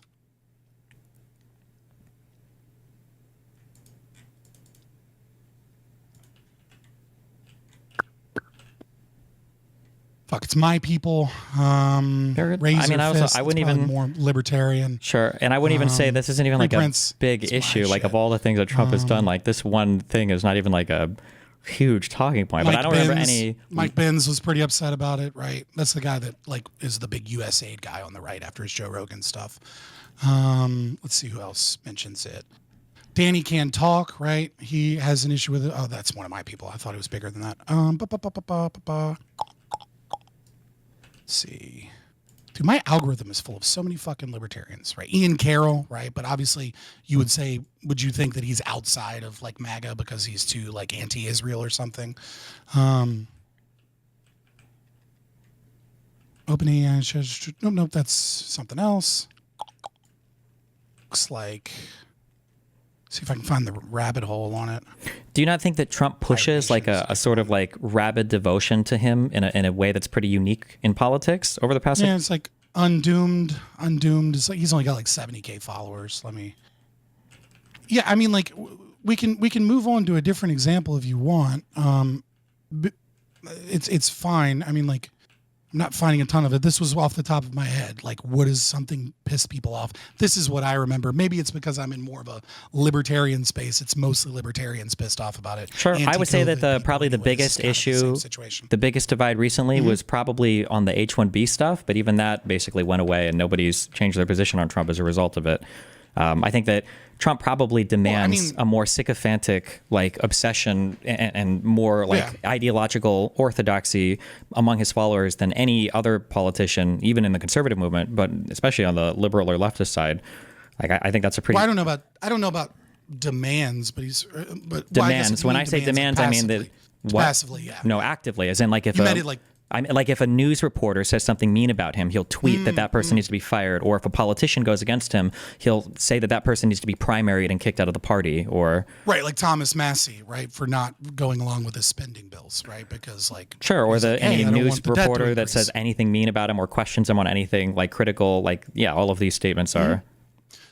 Yeah, so I mean, like I do think that MAGA has obviously had instances where they've been pissed off at Trump, but I do agree that there is a cult of personality and a little bit more of like a sycophant kind of relationship between a populist candidate, obviously, right, and who's a president, as opposed to some of the more boring kind of candidates we've had in the past. And that conversation does get a little less, has been a little bit more radical, and there has been more tribalism, right? But I fail to see the connection that, you're saying they're hypocritical on free speech. And specifically, and we can get out of the case of Mahmoud Khalil because like the case is just so egregious that like if all the things the DOJ says are true, it's kind of like an open and shut case. That, well, hold on. If that was let's just say for 1 second, if that was a U.S. citizen, would anything they have done been wrong? Well, I mean, I think it probably would be like misdemeanor crimes, right? Like, because obviously, like taking over public property, like there was like instances where people were like, like push, like getting yelling. Let's say that I even grant you that, and I don't know if he was personally implicated this, but let's say I grant you that. Or go ahead, hold on. Well, yeah. Well, the other thing that like it would certainly merit investigation if you have someone that is, speaking at these events. That's certainly like I think they might be interested with his connections with UN. Was it WRA, RWA? I can never remember the acronym. It's fine. Sure. So, let's say he could be an intelligence asset. Sure. He could be these other things. Let's say that what you just said would require investigations. Yeah. Let's say that what you just said was true. Okay. And let's say that charges. we would qualify for misdemeanor crimes. Okay. Let's say that was true, and let's say we could even get convicted on it. Not that he has to be, but let's say he could. Do you think the idea of deporting somebody for what's essentially a misdemeanor crime, if they're a green card holder, does that bode well, or does that bode incredibly poorly for the concept of freedom of speech in the United States? I think it has very limited impact because of the specifics of the case, right? I mean, there is No, not the specifics of this case. I'm saying broadly speaking, if you could deport somebody for what you're saying are essentially misdemeanor crime. Go ahead. Right. So again, the state abuses its authority all the fucking time. I'm not asking right? for a libertarian analysis. You stop interrupting me and let me make the position or the claim and answer your question, I should say. So again, if we go through an investigation and we find that he has terrorist links and that he's pushing out, Hamas literature, and that he's, potentially has other links, or, is soliciting funding or something like that could be a much, much more serious thing, but that would require an investigation. If you could deport someone purely for, let's say, jaywalking and, I don't know, keying a Tesla once, etc. The question is would that have some large chilling effect? That's a psychological thing, right? Like the measurement of chilling effect. Hold on, wait. I'm not talking psychological about, in nature. I don't know if you meant keying a Tesla because it was specifically the Tesla brand, but I'm talking about a non-viewpoint neutral law where I could come out and say, I support the IDF, you're fine. I support the UK, you're fine. I support Ukraine, you're fine. I support Hamas, you're out of here. That's not a viewpoint neutral assessment of who should be deported from this country. Don't you think that is a bad thing for the concept of the freedom of speech? So you're saying that it's bad that some organizations that are terrorist organizations would be labeled a terrorist organization for the purposes of revoking green card status. That would be negative for the country if we started deporting people from our country that are guests here because the United States or the intelligence apparatus, et cetera, had determined that they had links to terrorist organizations. Stop. Wait. You're mixing. We need to make sure that nobody so much does in here. Links to terrorist organizations is way different than just protests in favor of. Okay. Sorry. So not necessarily a link to terrorist organizations, just supporting terrorist organizations as a green card holder. Sure. That it would have a chilling effect if they were supporting terrorist organizations. Yes. And so we got to make sure that we don't deport people for supporting, let's say, ISIS when they're invited here as guests and they write a contract. I don't know why you keep saying invited here as guests. That. They're lawful permanent residents. They've gone through a process. They're not just by invitation. But well, presumably, right? I'm more open borders, right, than the. I'm not talking about open borders or anything. I'm just saying it's weird to say invited here as a guest. Maybe you can make that argument for a visa holder, maybe, but they're lawful permanent residents. They've got green cards. It's an extensive process to qualify for that. But they're not citizens, right? Well, why wouldn't you say a citizen is here as a guest? If a lawful permanent, they can go through a process as well to become a citizen, right? That's your there's a distinction. Because there's a distinction between being granted citizenship and distinction between lawful. Yeah, but as a citizen, if a green card holder is just a guest, then why isn't somebody who applies for and gains citizenship? Why aren't they also a guest? What? Well, okay, so because there are differences in the behavior and things that change whether or not a green card holder versus a citizen, can lose their status. A citizen. That's tautological. I'm not asking you what the law is. I'm asking you why there ought to be a philosophical distinction between this word guest. This isn't a word found in law. This is just a word you're using. I'm just curious why you're calling a green card holder a guest, but like a citizen. I'm using the word guest because their status in the country is pursuant to an agreement that they made, right? So a guest comes into your home, right? And the moment that a guest comes into your home and they start acting wild, acting a fool, they refuse to take their shoes off, whatever it is, you can kick them out of your home. But if someone is living in your home and has signed the lease, right, then that's a little different. Do you think that a green card holder is more akin to signing a lease, or is more akin to just a guest in your home? Keep in mind the name is lawful permanent resident. Yeah. Yeah. So actually, I'll continue the analogy a little better, right? So let's say a visa holder would be like a guest that's not on the lease, right? Sure. And then a green card holder would be someone that is on the lease, right? And then you, the citizen, would be the owner of the home. You, as the owner of the home, can't just be kicked out of your home unless you violate like some crazy crime and you go to jail, right? You go murder somebody for some reason.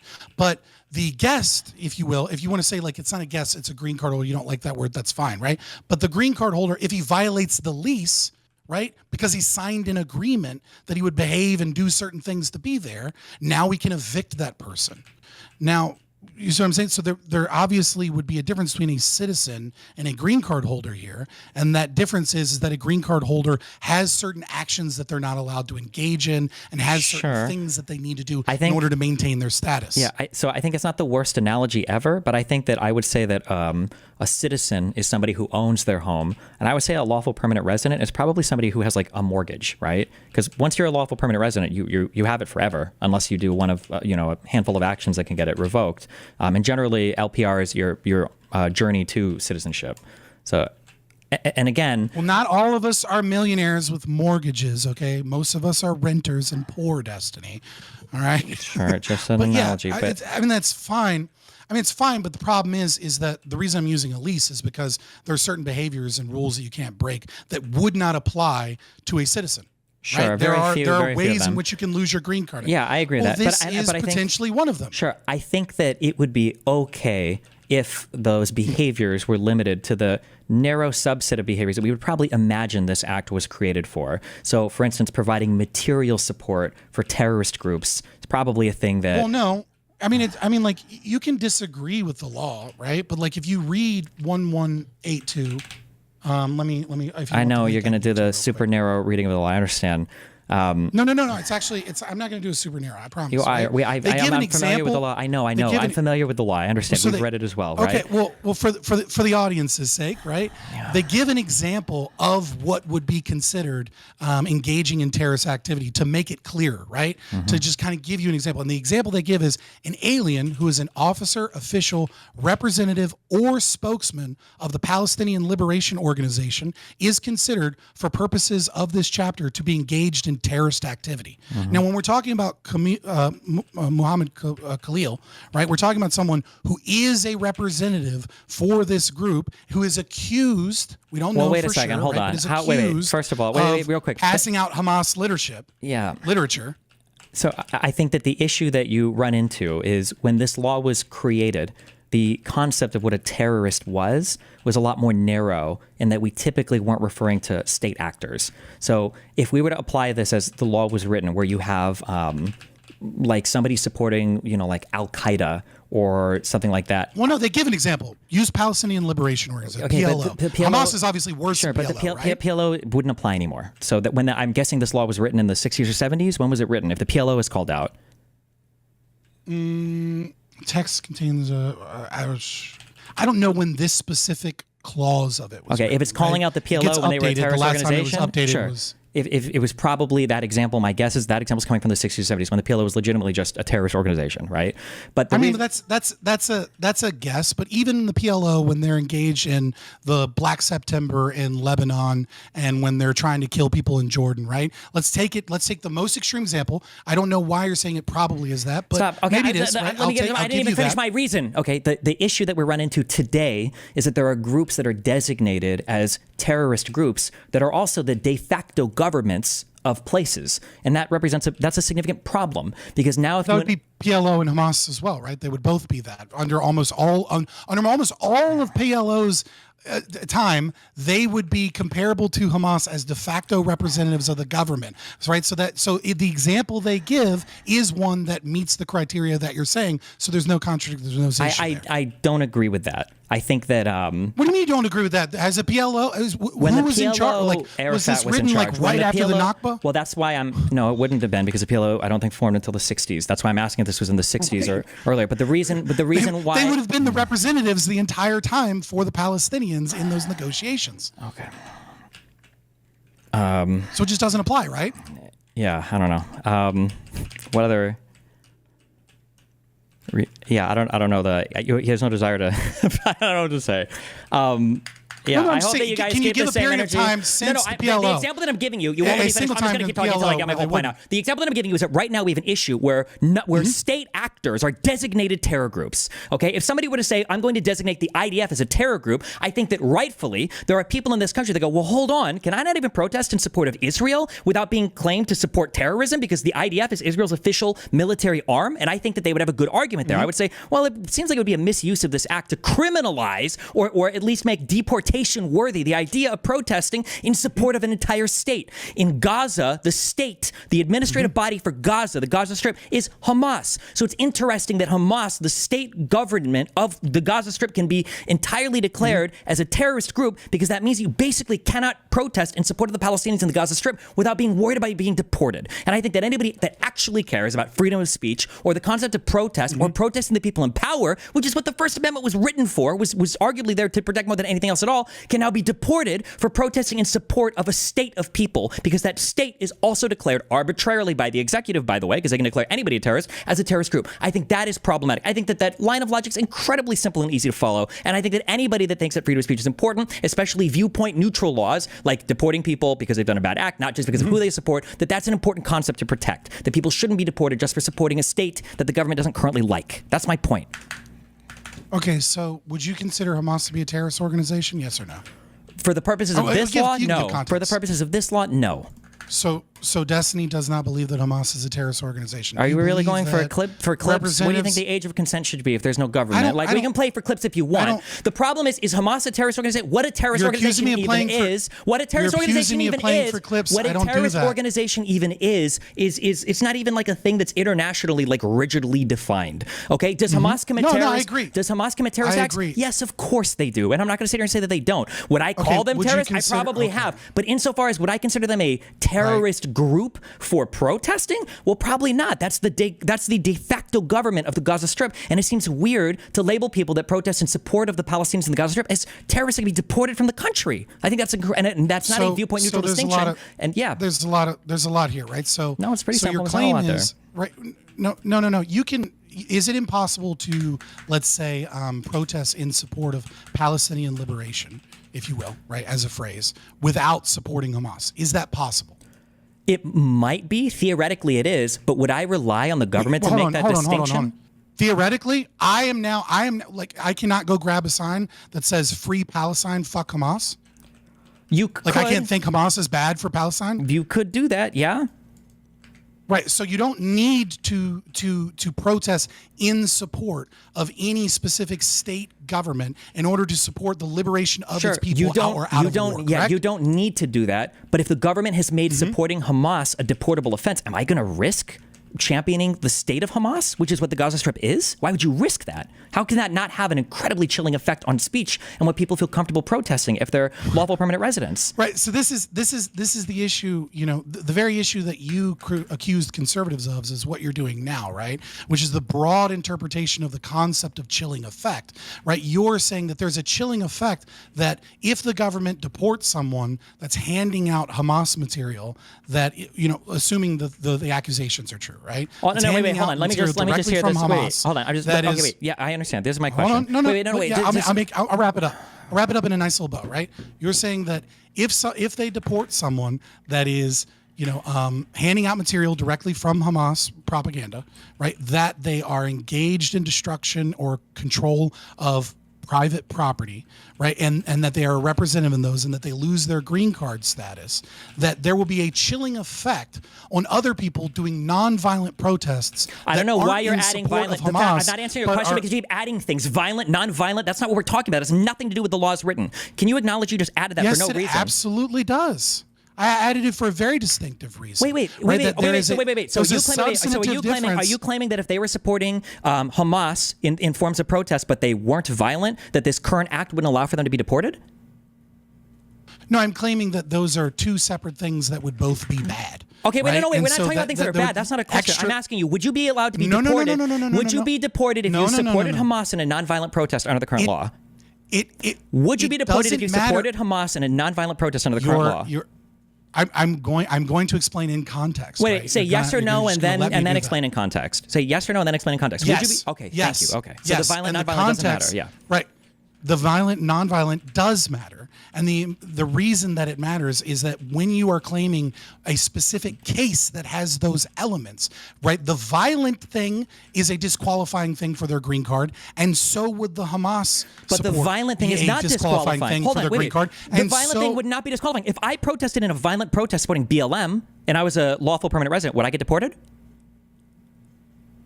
No. So it's not. So the violent thing doesn't matter at all. Well, hold on. That's Do why you know it's not that for a viewpoint fact? neutral. Or do you know that for a fact, or are you just saying Yes, that because you the think Aliens it's Act dumb? only calls out for acts of terrorism or supporting terrorist groups. It's not about, you can't get deported for misdemeanors in the United States. That's an insane proposition, and everybody should agree with that.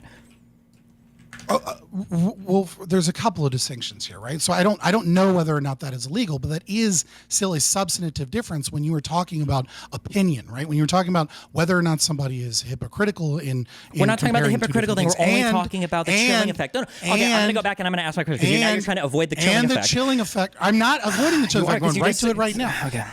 When you were talking about a chilling effect, you were talking about a psychological effect that occurs, right, where individuals feel the need to self-censor in fear of repercussion. Yes. Okay, and so the violent aspect or the takeover of public property, right, is a degree of separation from what you would consider to be lawful protest, right? Under the First Amendment, you have the relevant at all. right I don't know to why you're bringing peaceable. this up. It absolutely is, because It's if you're not, talking because you about won't the get First deported Amendment, if you do it yes, to it BLM. is. If an LPR were to do this in support of BLM, they wouldn't get deported. So I don't know why you're bringing this up. That's not the. I'm explaining it to you. The explanation here is when you're talking about a fucking chilling effect, you are talking about individuals that are engaged in First Amendment free speech protest. Okay, you have the right to peaceable assembly. You don't have the right to take over private property, bar people entry from certain walkways and areas. That is a that is not protected under the First Amendment. Just because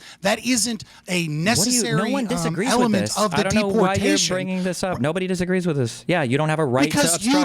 Because you critiqued me and explaining the substantive difference between people that are peacefully protesting not in support of a terrorist organization, but instead in support of liberation of a people and against the state versus this specific example. And I'm bringing up the fact that it's not peaceable assembly because that would be a difference in someone peacefully protesting. And the more degrees of separation there are from one case to the individual, the less likely there is to be a chilling effect. If I see somebody that is violent, that is passing out literature for a terrorist organization, like half of this that is answer saying was that irrelevant. violence is justified. This is such a simple thing. It's not irrelevant. I just explained how it's not irrelevant. Okay, that there are degrees of separation that changes the effect of chilling If effect. you think that you can be deported just for supporting Hamas, okay, without being violent, without engaging in any violence, if you can be deported just for supporting Hamas, do you think that that would create a chilling effect on people who want to protest? You can't be deported. I don't think you can be deported for that. I think you have to be a representative, which he was. No, it's literally just for supporting, and it's left in a very vague manner in this law.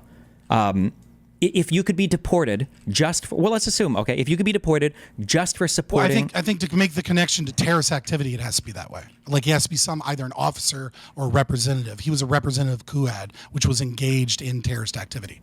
He was a representative according, but you don't care about due process, so that doesn't matter. Well, I mean, you can just, like, due process or not, you can just see, right?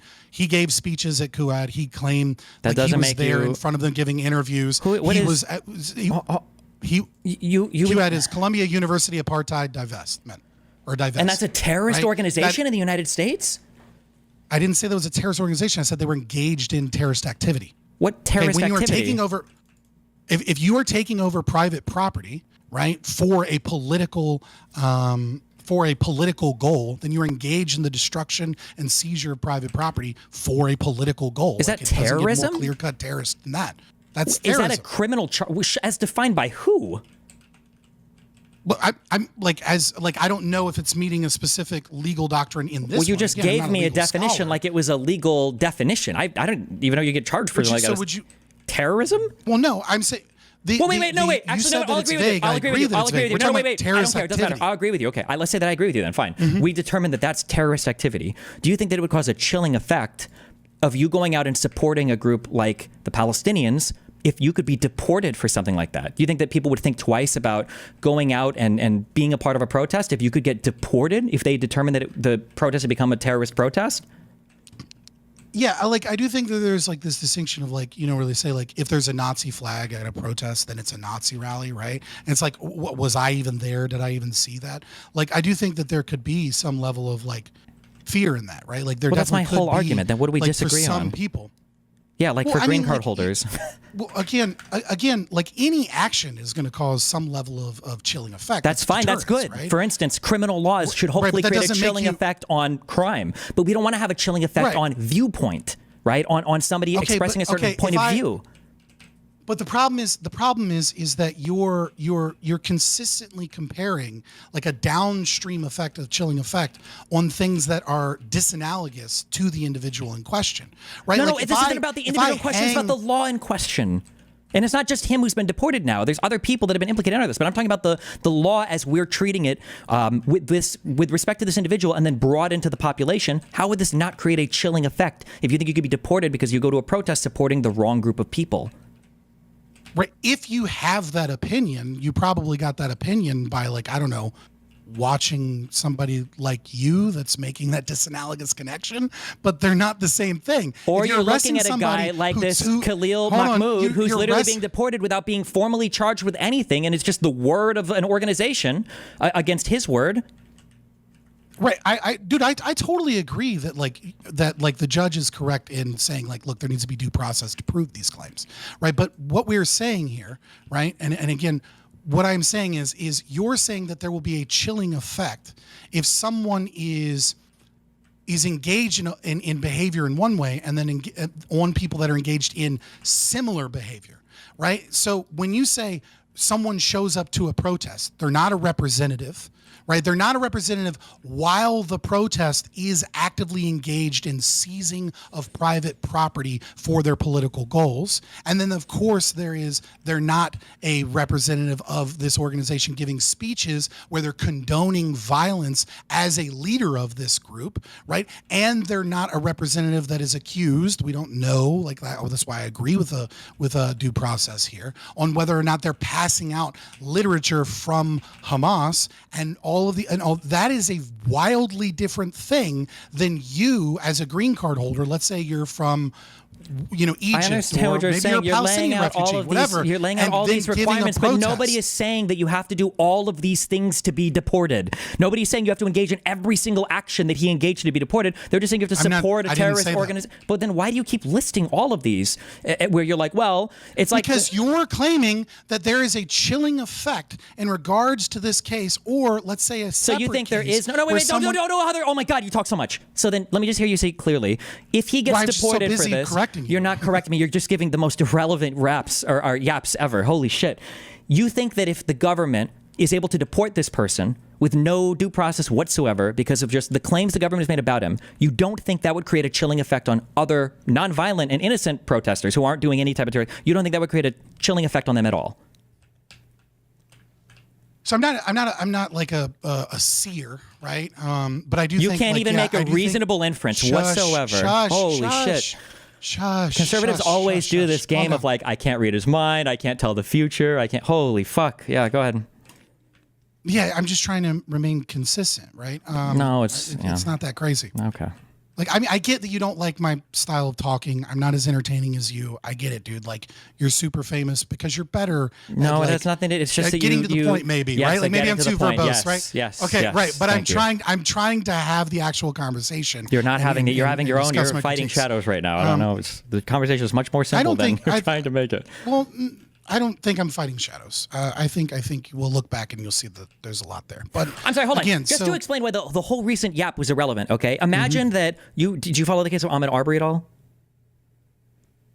I couldn't, like, I mean, like, on the just news. let's but, like, I assume didn't, that like, what I'm watch saying is the true. court Okay, proceedings Ahmaud or Arbery whatever. was jogging. Right, yeah. Supposedly, he went into a building that people say was under construction. Some people accused him of robbing from there without good evidence, and then they drove down and they killed him. Okay, and then let's say that the judge looked at it and they said, you know what? I think that vigilantism, when you suspect people of doing a crime, I think that that's actually okay in this circumstance, and you allow those people to walk. And then let's say I come out and I say, well, hold on, don't you think this creates a bad effect in a community where anybody can hunt somebody down and kill them through vigilantism?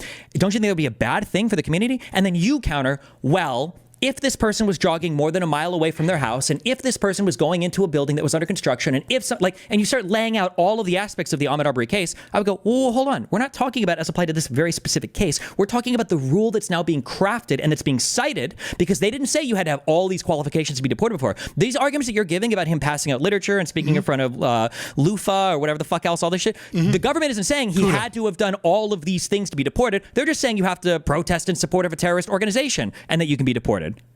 So you don't think that creates a chilling effect on people? I think it's a very obvious answer that, yeah, of course, this will make people incredibly fearful to protest in support of, say, Palestine.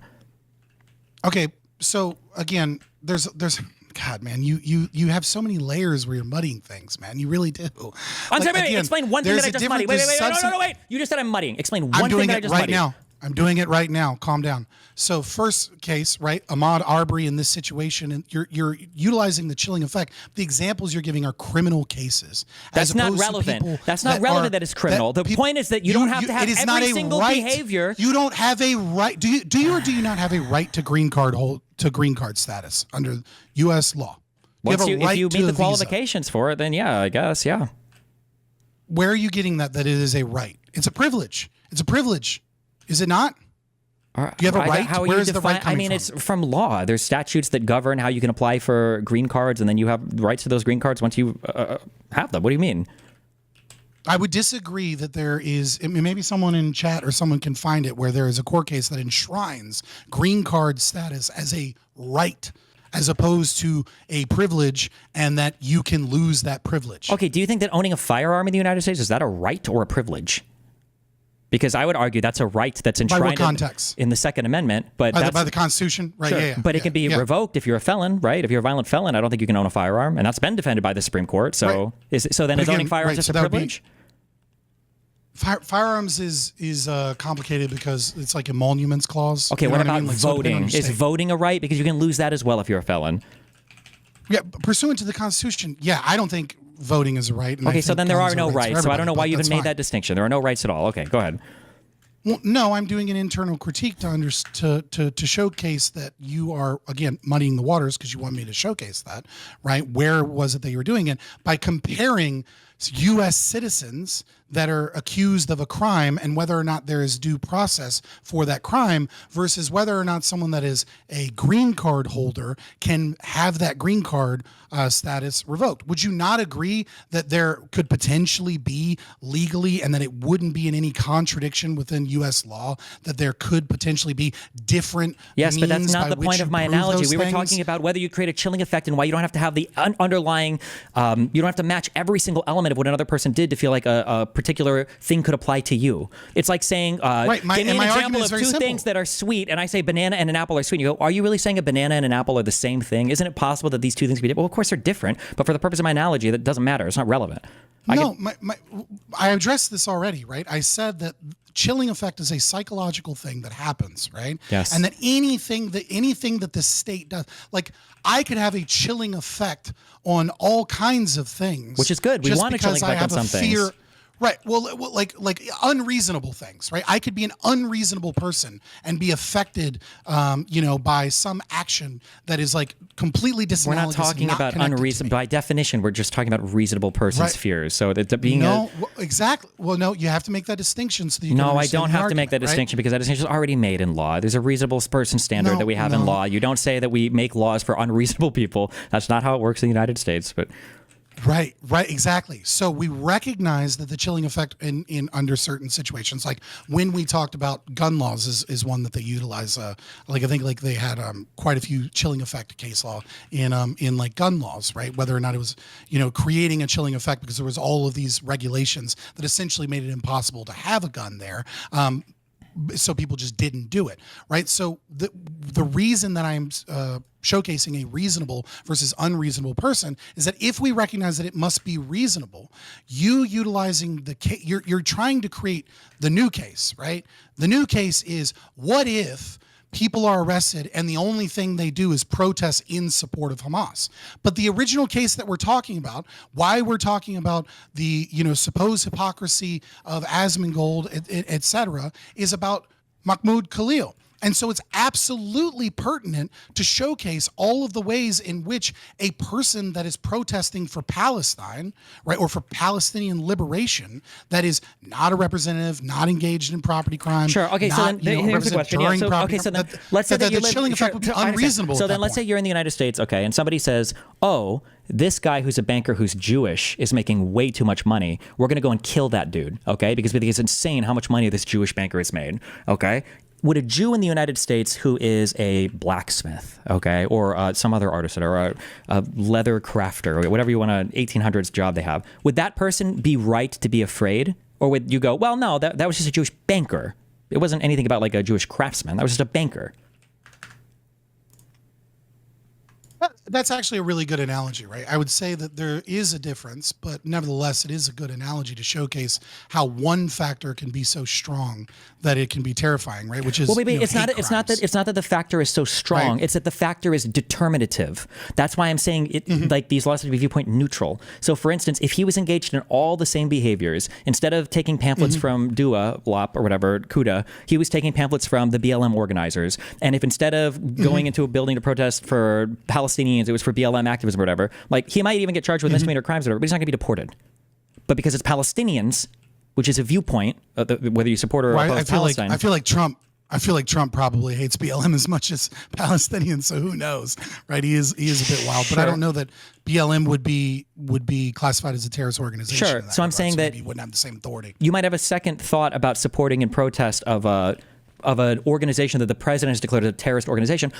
Or even let's say he were to declare BLM a terrorist organization. Do you think that would significantly curb the amount of green card holders that protest in favor of BLM?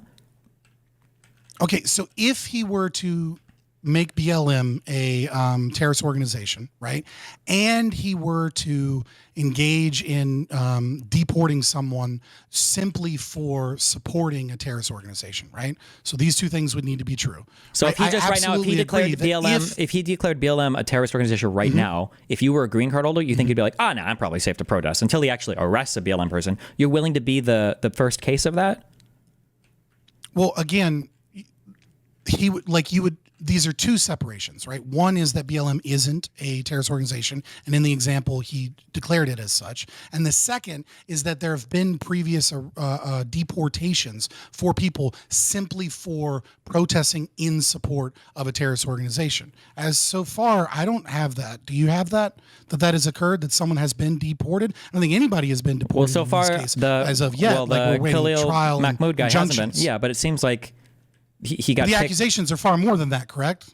Yeah, but accusations by who? Has he even been charged with a crime, or what is the process? The Department of Justice went to Pam Bondi when she gave her statement to the press corps that the reason that this person had popped up on their radar was because he was passing out Hamas literature, right? Which is fine. In the United States, you can do this, right? Yes, in the United States, you can do this if you're a citizen, but this is potentially disqualifying as a green card holder alone. But there are several elements, sure, right? But wait. But so let's just on that one thing. On that one right? thing, are you okay with that? On that one factor, that a U.S. citizen could pass out? Yeah, I already told you that I would need proof of property damage or a violation of the non-aggression principle, and that includes illegal aliens too. I don't care if you're an illegal alien. I wouldn't deport anybody unless they had done some form of property crime. That's so you're asking my position. That's my position. So then if we had a state that deported people for simply doing a thing that a citizen could do, no problem, right? Because I could go hand out Hamas literature all day and it'd be no problem. But if you were a green card holder, you could have your green card revoked and you could be deported for that. Is this not a problematic environment if we're free speech warriors? Well, free speech isn't the thing that I would connect to these two things, right? Like why? Again, it's literally speech. That's not my passing out a pamphlet. What could be speech more than that? Well, again, my issue with a deportation wouldn't be on speech grounds. It would be on the fact that whether or not they committed property damage. Right? Well, sure, but I'm saying that if we are going to deport people for a thing that a citizen could do willy-nilly without even being charged with a crime, isn't that kind of problematic if it's not a viewpoint neutral thing? It's not for sure. I agree that it's problematic to do any of this without a trial, number one. And there are substantive reasons that if all of these instances were proven correct, would support the deportation of Mahmoud Khalil. And specifically for me, the key factor is that he engaged in property crime and that property crime was egregious because it was in support of terrorist organizations, et cetera. Now, we can have issues with how Trump or the Trump administration classifies terrorist organizations, right? I mean, you kind of admitted, right, like in this context they're not a terrorist organization, but you've called them a terrorist organization plenty of times before. That's right? but that's way different when we're talking about for purposes of like legal distinction. And I have had this conversation on my stream a million times. I've argued with Pisco over it, that terrorism and terrorists are things that we say. We're not really making a huge distinction in terms of what terrorist is, and you're not going to find any way to actually designate or create like a definition of terrorism that we can broadly apply to everything. Like it's a loosey goosey category of things. But Hamas is a terrorist organization from like previously. Like Trump didn't make Hamas a terrorist organization. Like they are a terrorist organization, correct? Yes, like legally speaking. But the definition for a terrorist organization in the United States is the president says so, which I think is also a problem. I mean, like I don't. Yeah, I mean, like that's I have no critique of saying that, like, whether or not they designate a group of terrorist organizations problematic. I'm a libertarian, and I've seen plenty of literature that talks about sovereign citizens, ANCAPs, and libertarians are like potential domestic terrorists, and it's like, the fuck are you getting that from? Like, we're against the non-aggression principle. Like you couldn't get more peaceful than us other than pacifists, right?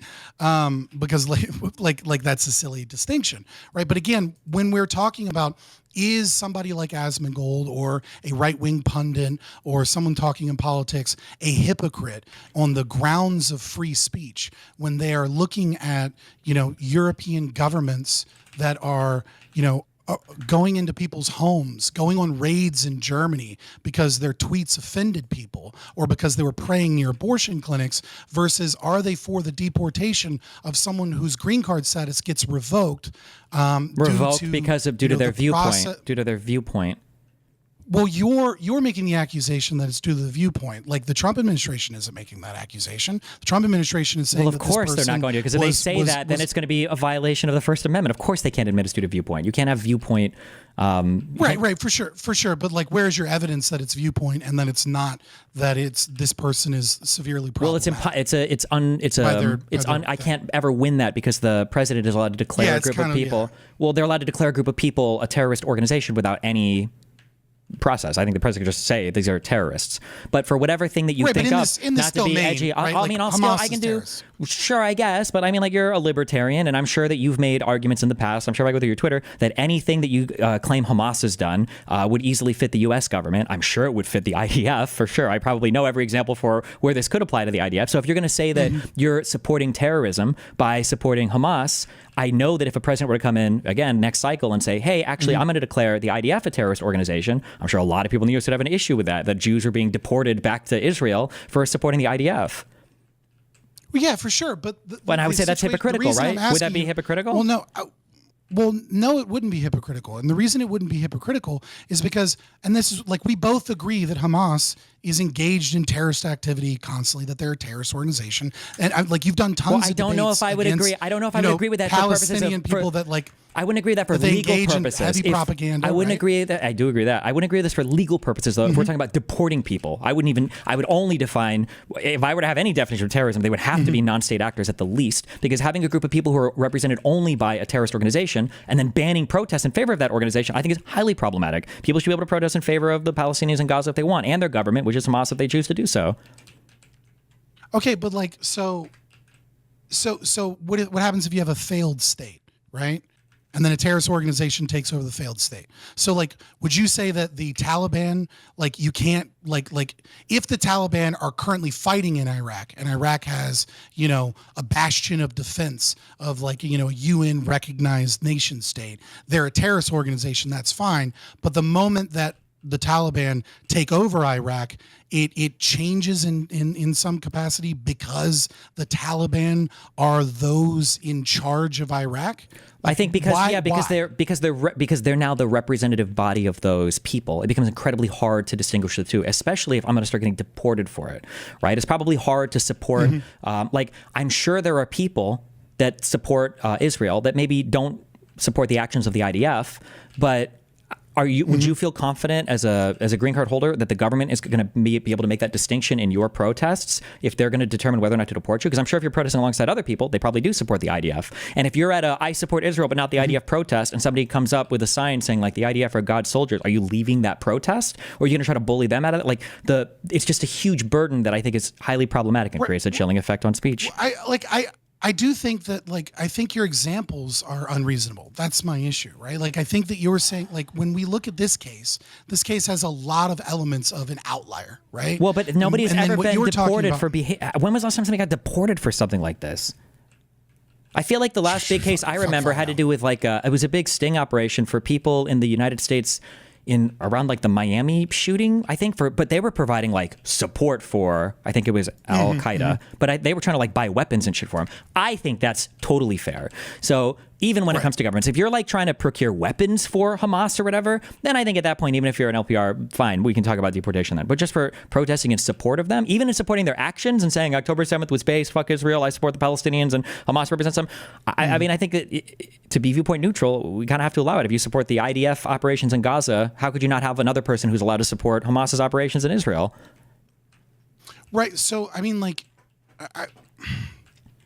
you're saying I believe these things. I'm assuming. Well, I don't know. No, I know that you don't believe them. You don't believe those, right? No. When I say I mean I, quoting you. You don't believe these things, right? You're doing the internal critique of the right wing. Correct? No, I do believe those things. You should be able to support both for sure. But I would be okay with deporting people providing material support. But you're in favor of like some level of hate speech laws, right? Fuck no. What? I think hate speech. I think hate laws are okay as like aggravating charges. So like if you kill somebody and you do it because they're black, then maybe the hate speech like amplifies the charge. But hate speech laws in the United States, I'm sorry, in the U.S., no. Oh yeah, sorry. I'm trying to like hammer out your position here. I apologize. I'm not like watching you all the time, right? So are you in favor of laws that are like some like indirect justifications for violence at protests? That's fine, right? I mean, I think the Brandenburg test works. Like, if it's not a direct incitement, if you don't knowingly, right. Yeah, then I think it's. So you're not saying like, hey, attack that Jew. You're just saying like Jews are evil and attacking them is justified. Sure, and even maybe even like I think death to all Jews or something that might be defensible speech in the United States. Sure. Okay, yeah, no, I'm just trying to understand your position. I'm not trying to like get you on a gotcha. I'm just not trying to be like. Anyways, so.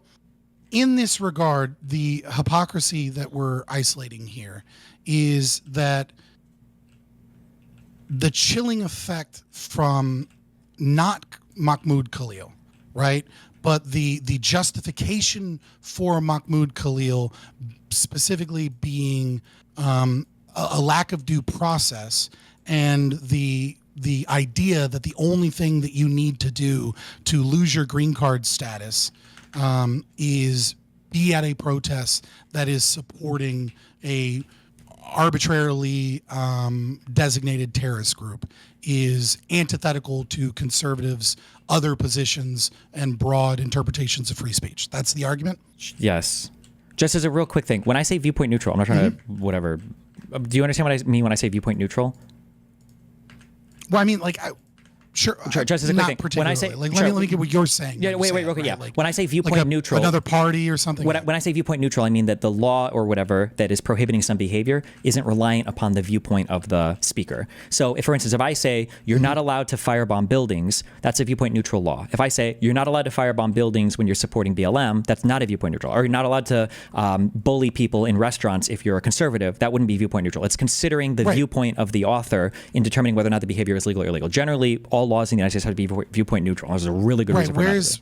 My why does charge that is apply to that this? because my charge is that the only reason why Hamas is designated even as a terrorist organization and why this law is being enforced so harshly on this particular person is because of the lack of viewpoint neutrality. It's because they support a group that Trump disagrees with politically.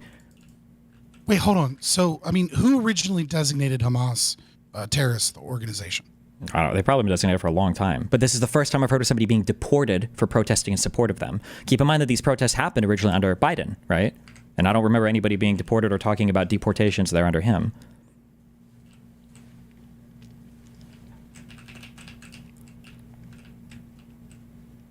Say that happened in 1997. So would that be Bill Clinton administration, right? Sure. It's Clinton administration. Sure. October 97. Yeah. All right. So Hamas has been a terrorist organization since 97. Why is it lacking viewpoint neutrality? Like from your perspective, if the law is that you lose your green card status and it can be revoked if you are engaging in all of these things, and it's not Hamas, but it's terrorist activity. Like, because the where is only the lack time of I've ever neutrality? seen this be enforced is right now under the Trump administration against the left. Okay, but that's not an argument against that, right? Like why is it lacking viewpoint neutrality if it is a terrorist organization, not like Trump arbitrarily made something a terrorist organization? It's and the then went after enforcement. It's the people? arbitrary enforcement of it. Okay, so it's not the viewpoint neutrality of the law itself, but the fact that Trump decided to go after As people hard as that- possible, the yes. specific person. Yeah. Okay. So The law itself, I don't think has a problem with viewpoint neutrality. I don't believe it, or it definitely doesn't, because you could designate anybody a terrorist group. right, I mean, so is it because the hypocrisy on free speech here is then becomes down to Trump's enforcement of the law. He chooses to enforce a law that wasn't commonly enforced to get rid of people, and your claim is that he's doing it because they disagree with me? Yes, and I think there's other evidence that I would use to support his enforcement of laws that way. Yes, and that seems to be a consistent thing that he does.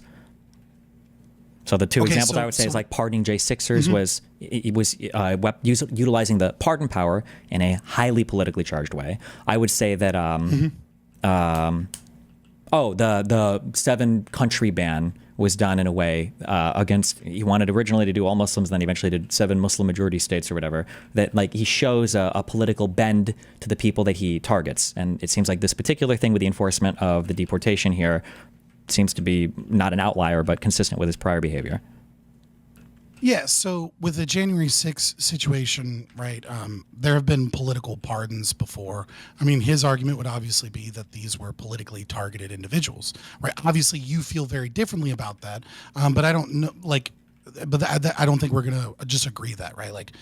I think you have a strong opinion about J6ers that most conservatives don't, in terms of like whether or not they're political prisoners, right? Whether or not they were held in solitary confinement for too long. Sure, whether but or not the we punishment can't. was too harsh. Yeah, I don't think we can have Right. reasonable minds can't disagree here, though. If you disagree on this point, you've lost the plot, and there's no communicating at that point. I think because these are people that were charged by the federal government. They were convicted of crimes in front of juries. Like, if you think these are political prisoners at this point, then you can define anything as anything if you want. Well, no, what I'm saying is that the opinion of mini MAGA would be, whatever, like you said, lost the plot. Like, all of these people are all innocent. These were nothing but grandmas that went through, when some of them obviously engaged in violence. But you could very easily say that they have already served their time, and that they felt that it was a level of cruel and unusual punishment, and that the pardons were, Yeah, but there's a process to challenge that, right? That's what the appeals courts and everything are for. Well, I mean, pardoning is a process as well. Like, you could make the same claim about like Biden, right? And be like, hey, there's a process, but he doesn't trust the Trump administration to utilize that process effectively against his family and friends. So he pardons them. Or maybe he didn't auto pen, whatever. I don't care. Right. Like, it's a silly thing. But so that's one example, right? Which is about their viewpoints. I don't know that you're, So just to be clear, hold on, so I can understand. You think that Donald Trump You think I'm making a leap of logic? You think Donald Trump doesn't exercise viewpoint dependent authority, that he's just exercising the law blind to the political views of people, and he's just exercising what he thinks, he's carrying out what justice is. It just so happens that it's always against the left and never against the right? Well, I would say that any president that isn't like an artificial intelligence, right? Okay, well then has let's a compare. bias, Sure, then let's right? compare. Wait. You know what I mean? Wait. So yeah, what they that's a think is right factual or argument. wrong. So then let's compare. When Biden came into office, he allowed the special prosecutor to remain that was investigating Hunter Biden, and he allowed Durham to continue his special investigation into Biden over the secret documents, right? When Trump was president, he fired Comey from the FBI, and he did everything he could to shut down the Mueller investigation. And now that he's president again, all the Jack Smith stuff has been dismissed, is gone. So these don't seem to be the same. There's a substantive difference between how the two treat being investigated and how they treat the legal system. Being investigated and them engaging in different.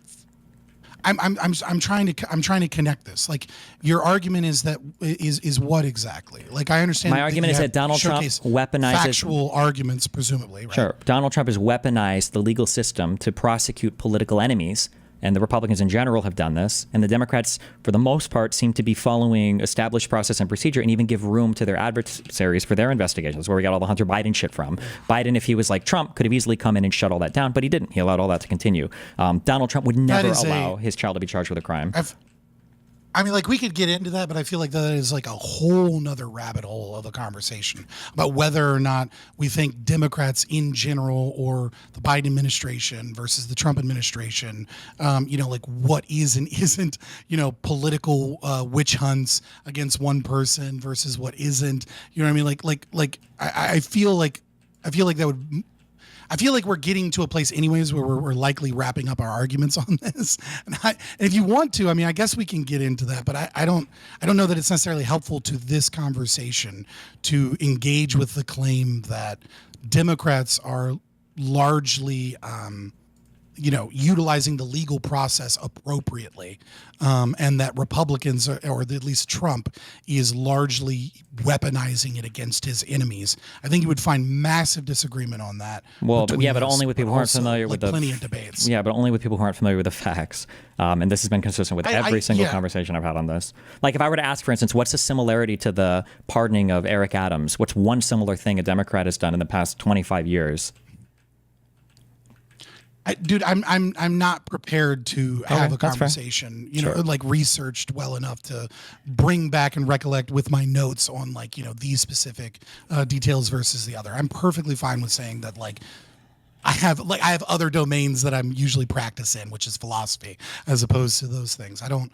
Okay, but I'm just curious when you think, because you've got a feeling in your mind of the Democrats are just as bad as the Republicans on this. What is in your mind? What's the most egregious abuse of weaponization of the legal system that the Democrats have engaged in, for you to have that feeling? Yeah, I think.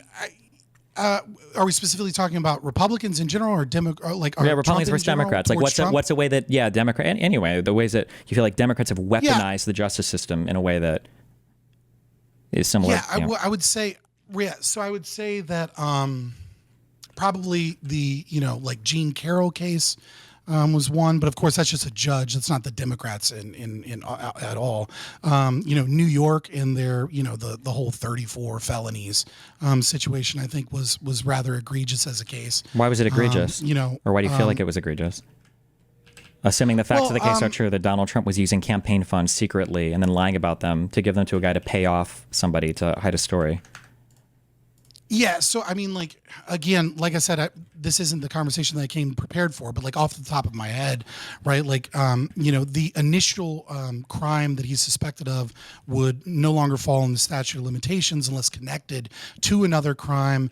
They were given, multiple choices on what they could attempt to connect him with, which kind of leads to a contradiction in guessing what the motivations were as a means of going after him, as opposed to just charging him with a specific connection. Well, wait, they couldn't make any one specific connection. Well, I mean, they did make that connection. That's what happened. They did make that connection, and that connection was real. Well, I remember he was convicted in front of the there was 3 connections that they had a choice to pick from, right? Sure. That were connected to the money laundering. Again, I'd have to go through. Yeah, but it's up to them to pick the details of strongest that case. Okay, sure. But I just, I came prepared to debate the concept of free speech, the Asmongold critique, why you believe that there was hypocrisy in that regard, and the case as so far as it applies to Mahmoud Khalil and situations in Europe, not necessarily court cases of Donald Trump or the Democratic administration in terms of how they use the Justice Department. yeah, I'm aware of that. Yeah, but you had an impression. I was curious what the impression was based on, but because every single person I've debated on this or argued with this always has a strong impression, and when I ask them for anything, they don't ever have any examples. So I'm just curious where the impression comes from. Well, I would say primarily my impression comes just from I'm I don't want to be like a broken record, but like as an anarchist, right? Like I just don't trust any of these fucking people or any of these institutions, and like you know what I mean. So like I immediately assume most politicians and people that are career politicians are like, I start with the default assumption that they're dirty, that they're corrupt, that they take money from different places, that they abuse their power when they have the means of abusing their power. But even as a libertarian or ANCAP, not all bad is the same bad, right? Like I'm sure that you would admit that like maybe in a democracy, a politician might be corrupt, but that's going to be probably a different level of corruption than like an oligarchy or dictatorship or monarch, right? That there's levels to it, right? Or certain politicians can be more corrupt than others in the United States, right? Yeah, yeah. Or they're corrupt in different ways, right? You know, right? Like, you know what I mean? Like I might agree that like a monarchy is better than a democracy, for example. Pardon me. Right, because I think democracy is like inherently worse than monarchy systems, but that's like a whole nother conversation. Yeah, so I guess, do you have like some closing on this position of why you think there's hypocrisy presented in him, or do you want me to go first and you respond? It doesn't matter, or is there some other thing? I feel like, because I just don't think I haven't seen the connection still. It just seems like there's so many tenuous connections to try and draw this. I don't know. I remain unconvinced. It seems like a bullshit critique. I'm never convincing you I understand that. What was the most tenuous of connections, just to be clear, in my argument? Like, what do you think was the one that was the weakest connection? So the weakest connection, actually I'll go with the last poor connection, right? Which is that the chilling effect would occur and that this would be anti-free speech because there's a chilling effect specifically on green card holders who would go to peacefully protest at an event where there was some other group that might support Hamas, and that is connected to this case in Mahmoud Khalil, when there are all of these other elements. And I think that that's an unreasonable connection. But that's like the most recent one, right? Okay. I feel like I made my argument. You can have your final say or whatever. Yeah, I'm Fabian Liberty. You can find me Fabian Liberty. Just Google it. Yeah, I remain unconvinced that there is this clear hypocrisy. I think it's just being spicy on Twitter to try and get engagement. And I think you proved that on Twitter when you were like, here's my real argument. And you backpedaled in that degree. And yeah, I wish someone with as much clout as you, as much attention as you would care more about the principles as opposed to just whatever wavering thing gets you the attention or gets you the dub in the moment. Okay. All right. Well, thanks for that conversation. A good one. Fuck. Never again. Okay. Holy fucking AIDS Christ. I knew this conversation would go this way because every time we talk about it was the same type of conversation. Don't ever let me do this again. Don't let me do it. Not with Fabian. Okay. We know this. I know this. Okay. We're smarter than this. Don't let us do this. Holy shit. Holy fuck. Can you summarize both of your positions? Yeah, I think I typed it in chat before the debate happened. Basically, his position is he wanted to take a basic logical analysis of the two statements that we'd made to try to spot a logical contradiction. So in one statement, somebody says A is greater than B, and then in another statement, a person says B is less than A or something. Or A is less than B, sorry. And he's trying to find a contradiction, like a logical contradiction like that. And if the contradiction can't be found between both statements, then he would say that logically speaking, you haven't proven a hypocrisy because you don't have that contradiction. My argument is obviously not heavy, like philosophy, prop logic based. It's more of these are the general positions of conservatives as not embellished. emblemized by Asmongold. I think that they have a very broad reading of the First Amendment when it comes to viewpoints that they support. So, for instance, going to Europe and bullying them about freedom of speech, and they have a very narrow reading of freedom of speech when it comes to people that they want to get rid of. So they weaponize the concept. And then here's the examples. But since Asmongold hadn't said each of those individual statements, I guess, in the right way in those arguments, that somehow that wasn't sufficient to demonstrate a hypocrisy that would satisfy somebody doing a textual analysis of both statements, which is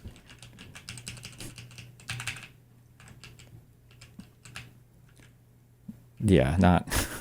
But I think I'm pretty sure I typed in chat. This is how this conversation was going to go. So Fabian is a big ANCAP libertarian philosophy memer who this is just his style of conversation. You could counter by saying logically that freedom of speech requires due process. Yeah, but then his response was, it's not fair to assume that Asmongold believes in due process or whatever, because he didn't have it in the statement. It was just dumb. What is your position on chilling effect and hypocrisy?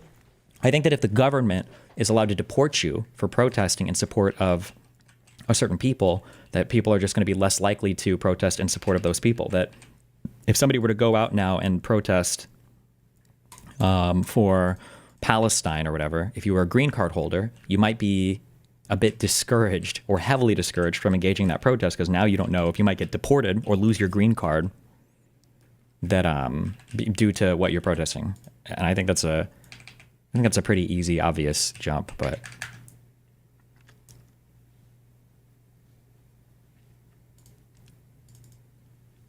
I shouldn't even call it a jump, really. Oh, Jesus, fuck. Okay.